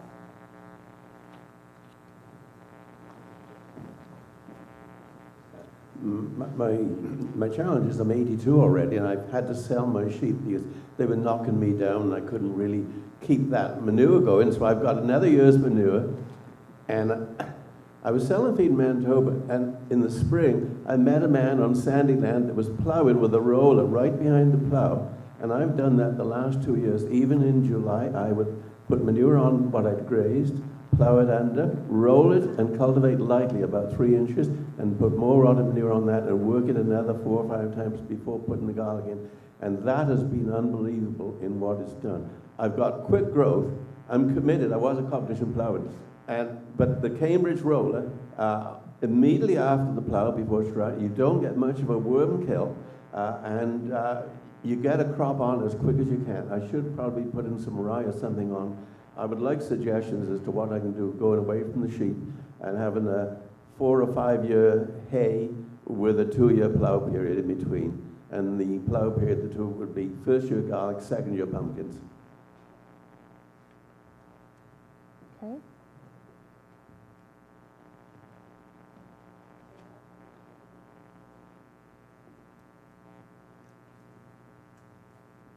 So, how to put hay in the rotation? Roller crimper with rye or relaying soybeans after winter wheat. Permaculture or dealing with a very challenging resource base. Low soil fertility. Trade-off between tillage and cover crops. Addressing limiting soil quality. Hay to your pot, okay. I'm going to ask you why. The confusing information. Can biology save my soils alone? No, the biology is saving you. and still amend, okay? What kind of testing to follow up calcium source or bacterial amendment? No-till cover crop termination. Palatable cover crops grazing for sheep or beef. You had one. Nutrient cycle. How many are those? How many does that put into a group? Is there something here you can identify with? Would you go first and place it up there? Whichever one you want to work with. And you're going to work with that one? Yeah. Okay. So who wants to talk about no-till cover crop termination? Good. But you already have one. You want to do this one? Not really. I want to do the hay one. You want to do hay? Everybody knows one that we want to do? You want to do this one? Great. So the idea is here, over lunch, you're going to meet new people. Okay? And they're also going to spend some time in discussing this. What would be a framework in terms of how you want to sort of make sure that discussion is really effective for you? Introduce yourself. Pardon? Get your food first. Of course. Yes, of course. Okay? Because when we come back, I want us to all share these things together. And you are experts. You have very good knowledge, but you don't have to be up there on the stage. Okay? You don't have to have all the answers. Any suggestions, Andrew? Okay. Would you like to go first? Is that putting it on the board? Put it on the board, and if there's people who would like to follow you, I'll go online first for food. that would be great. Okay. We need to do a few announcements. Are you departing for lunch now? I think that would be workable. To do a few announcements before you do that, just our regular customary Sure. stuff. Okay. First off, big thank you to all of you for coming today. I want to thank Brenda for chairing and Ruth for suggesting this idea and then following through so well, and I look forward to what happens after lunch, so that's great. I want to thank all of the sponsors. You've been seeing their logos up there, but we could not do this whole show without those sponsors and the exhibitors. These people have taken time away from their offices to spend, in many cases, 7 days with all the producers in this area. So I want to thank them for that. Thank you for coming. We could make the best day in the world, but if you didn't show up, it wouldn't be very much fun. So thank you for that, and thank you to all the live streamers that have came on board as well for the whole entire week or for a specific day. It's been great to have them. Please know that let's say you go home and you think, oh, I'd really like to hear that presentation again. You could actually buy a live stream ticket and watch that feed anytime in the month of January. And so if you want, it's a really good option. I also want to thank the team. There is today they're not hiding. Usually there's a booth there, and so we can't see the guys. Kevin is our sound man, has been for years, and so we thank him for incredible sound. And we have Dylan and Russ from CTRE Productions who've been doing the live streaming all week. This is the second year we've done live streaming, and so it continues to build and is great. Then there's the Grey Ag team. There's Ray, Nicole at the front desk, Patricia back at the office, and myself. And all of these days are farmer driven, and I think that's what makes Graber's Farmers Week so special, is because the suggestions, the topics that you're hearing is based on what the producers have told us. So Gary Kenny and Brenda suggested many of these topics today, and we follow through in finding speakers if they don't suggest those as well. When you go to eat, you have to have that meal ticket in your hand, or they will not let you eat, so make sure to have that in your hand. And you were also given a door prize ticket as well, so make sure to put that in the milk can, and we'll be drawing the door prizes over lunch. It is our custom to do grace every day before we go to eat, so I'll get Andrew to do that now. Thanks, Laurie. Let's just pause and give thanks, and we'll pray, and if you're of a different faith persuasion, just take this time to give thanks in your own way.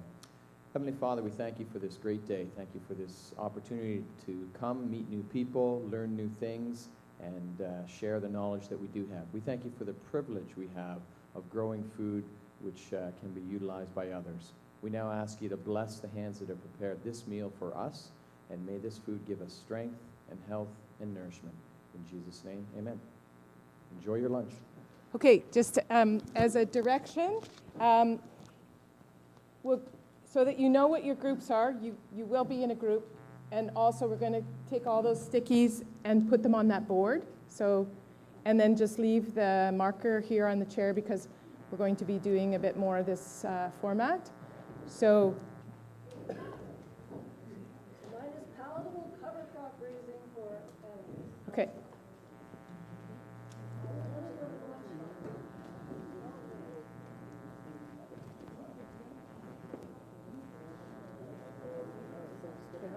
Yeah. Okay. And your orange one? Okay, mulch. Okay, how about we do this one? So who wants to learn more about the roller crimper? That's what you're going to do? Yeah. Okay, the roller crimper and your orange seed. Okay. There must be a really big group. So do I go now? Yes. Yes, there are other ways. Roller crimper.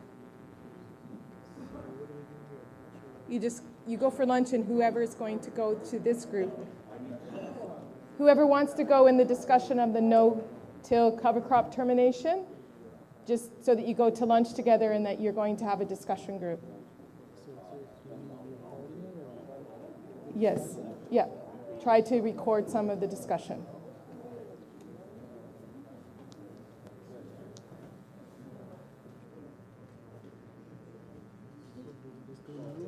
Yeah, those people who want to be part of the no-till cover crop termination. And hay? Okay, thank you.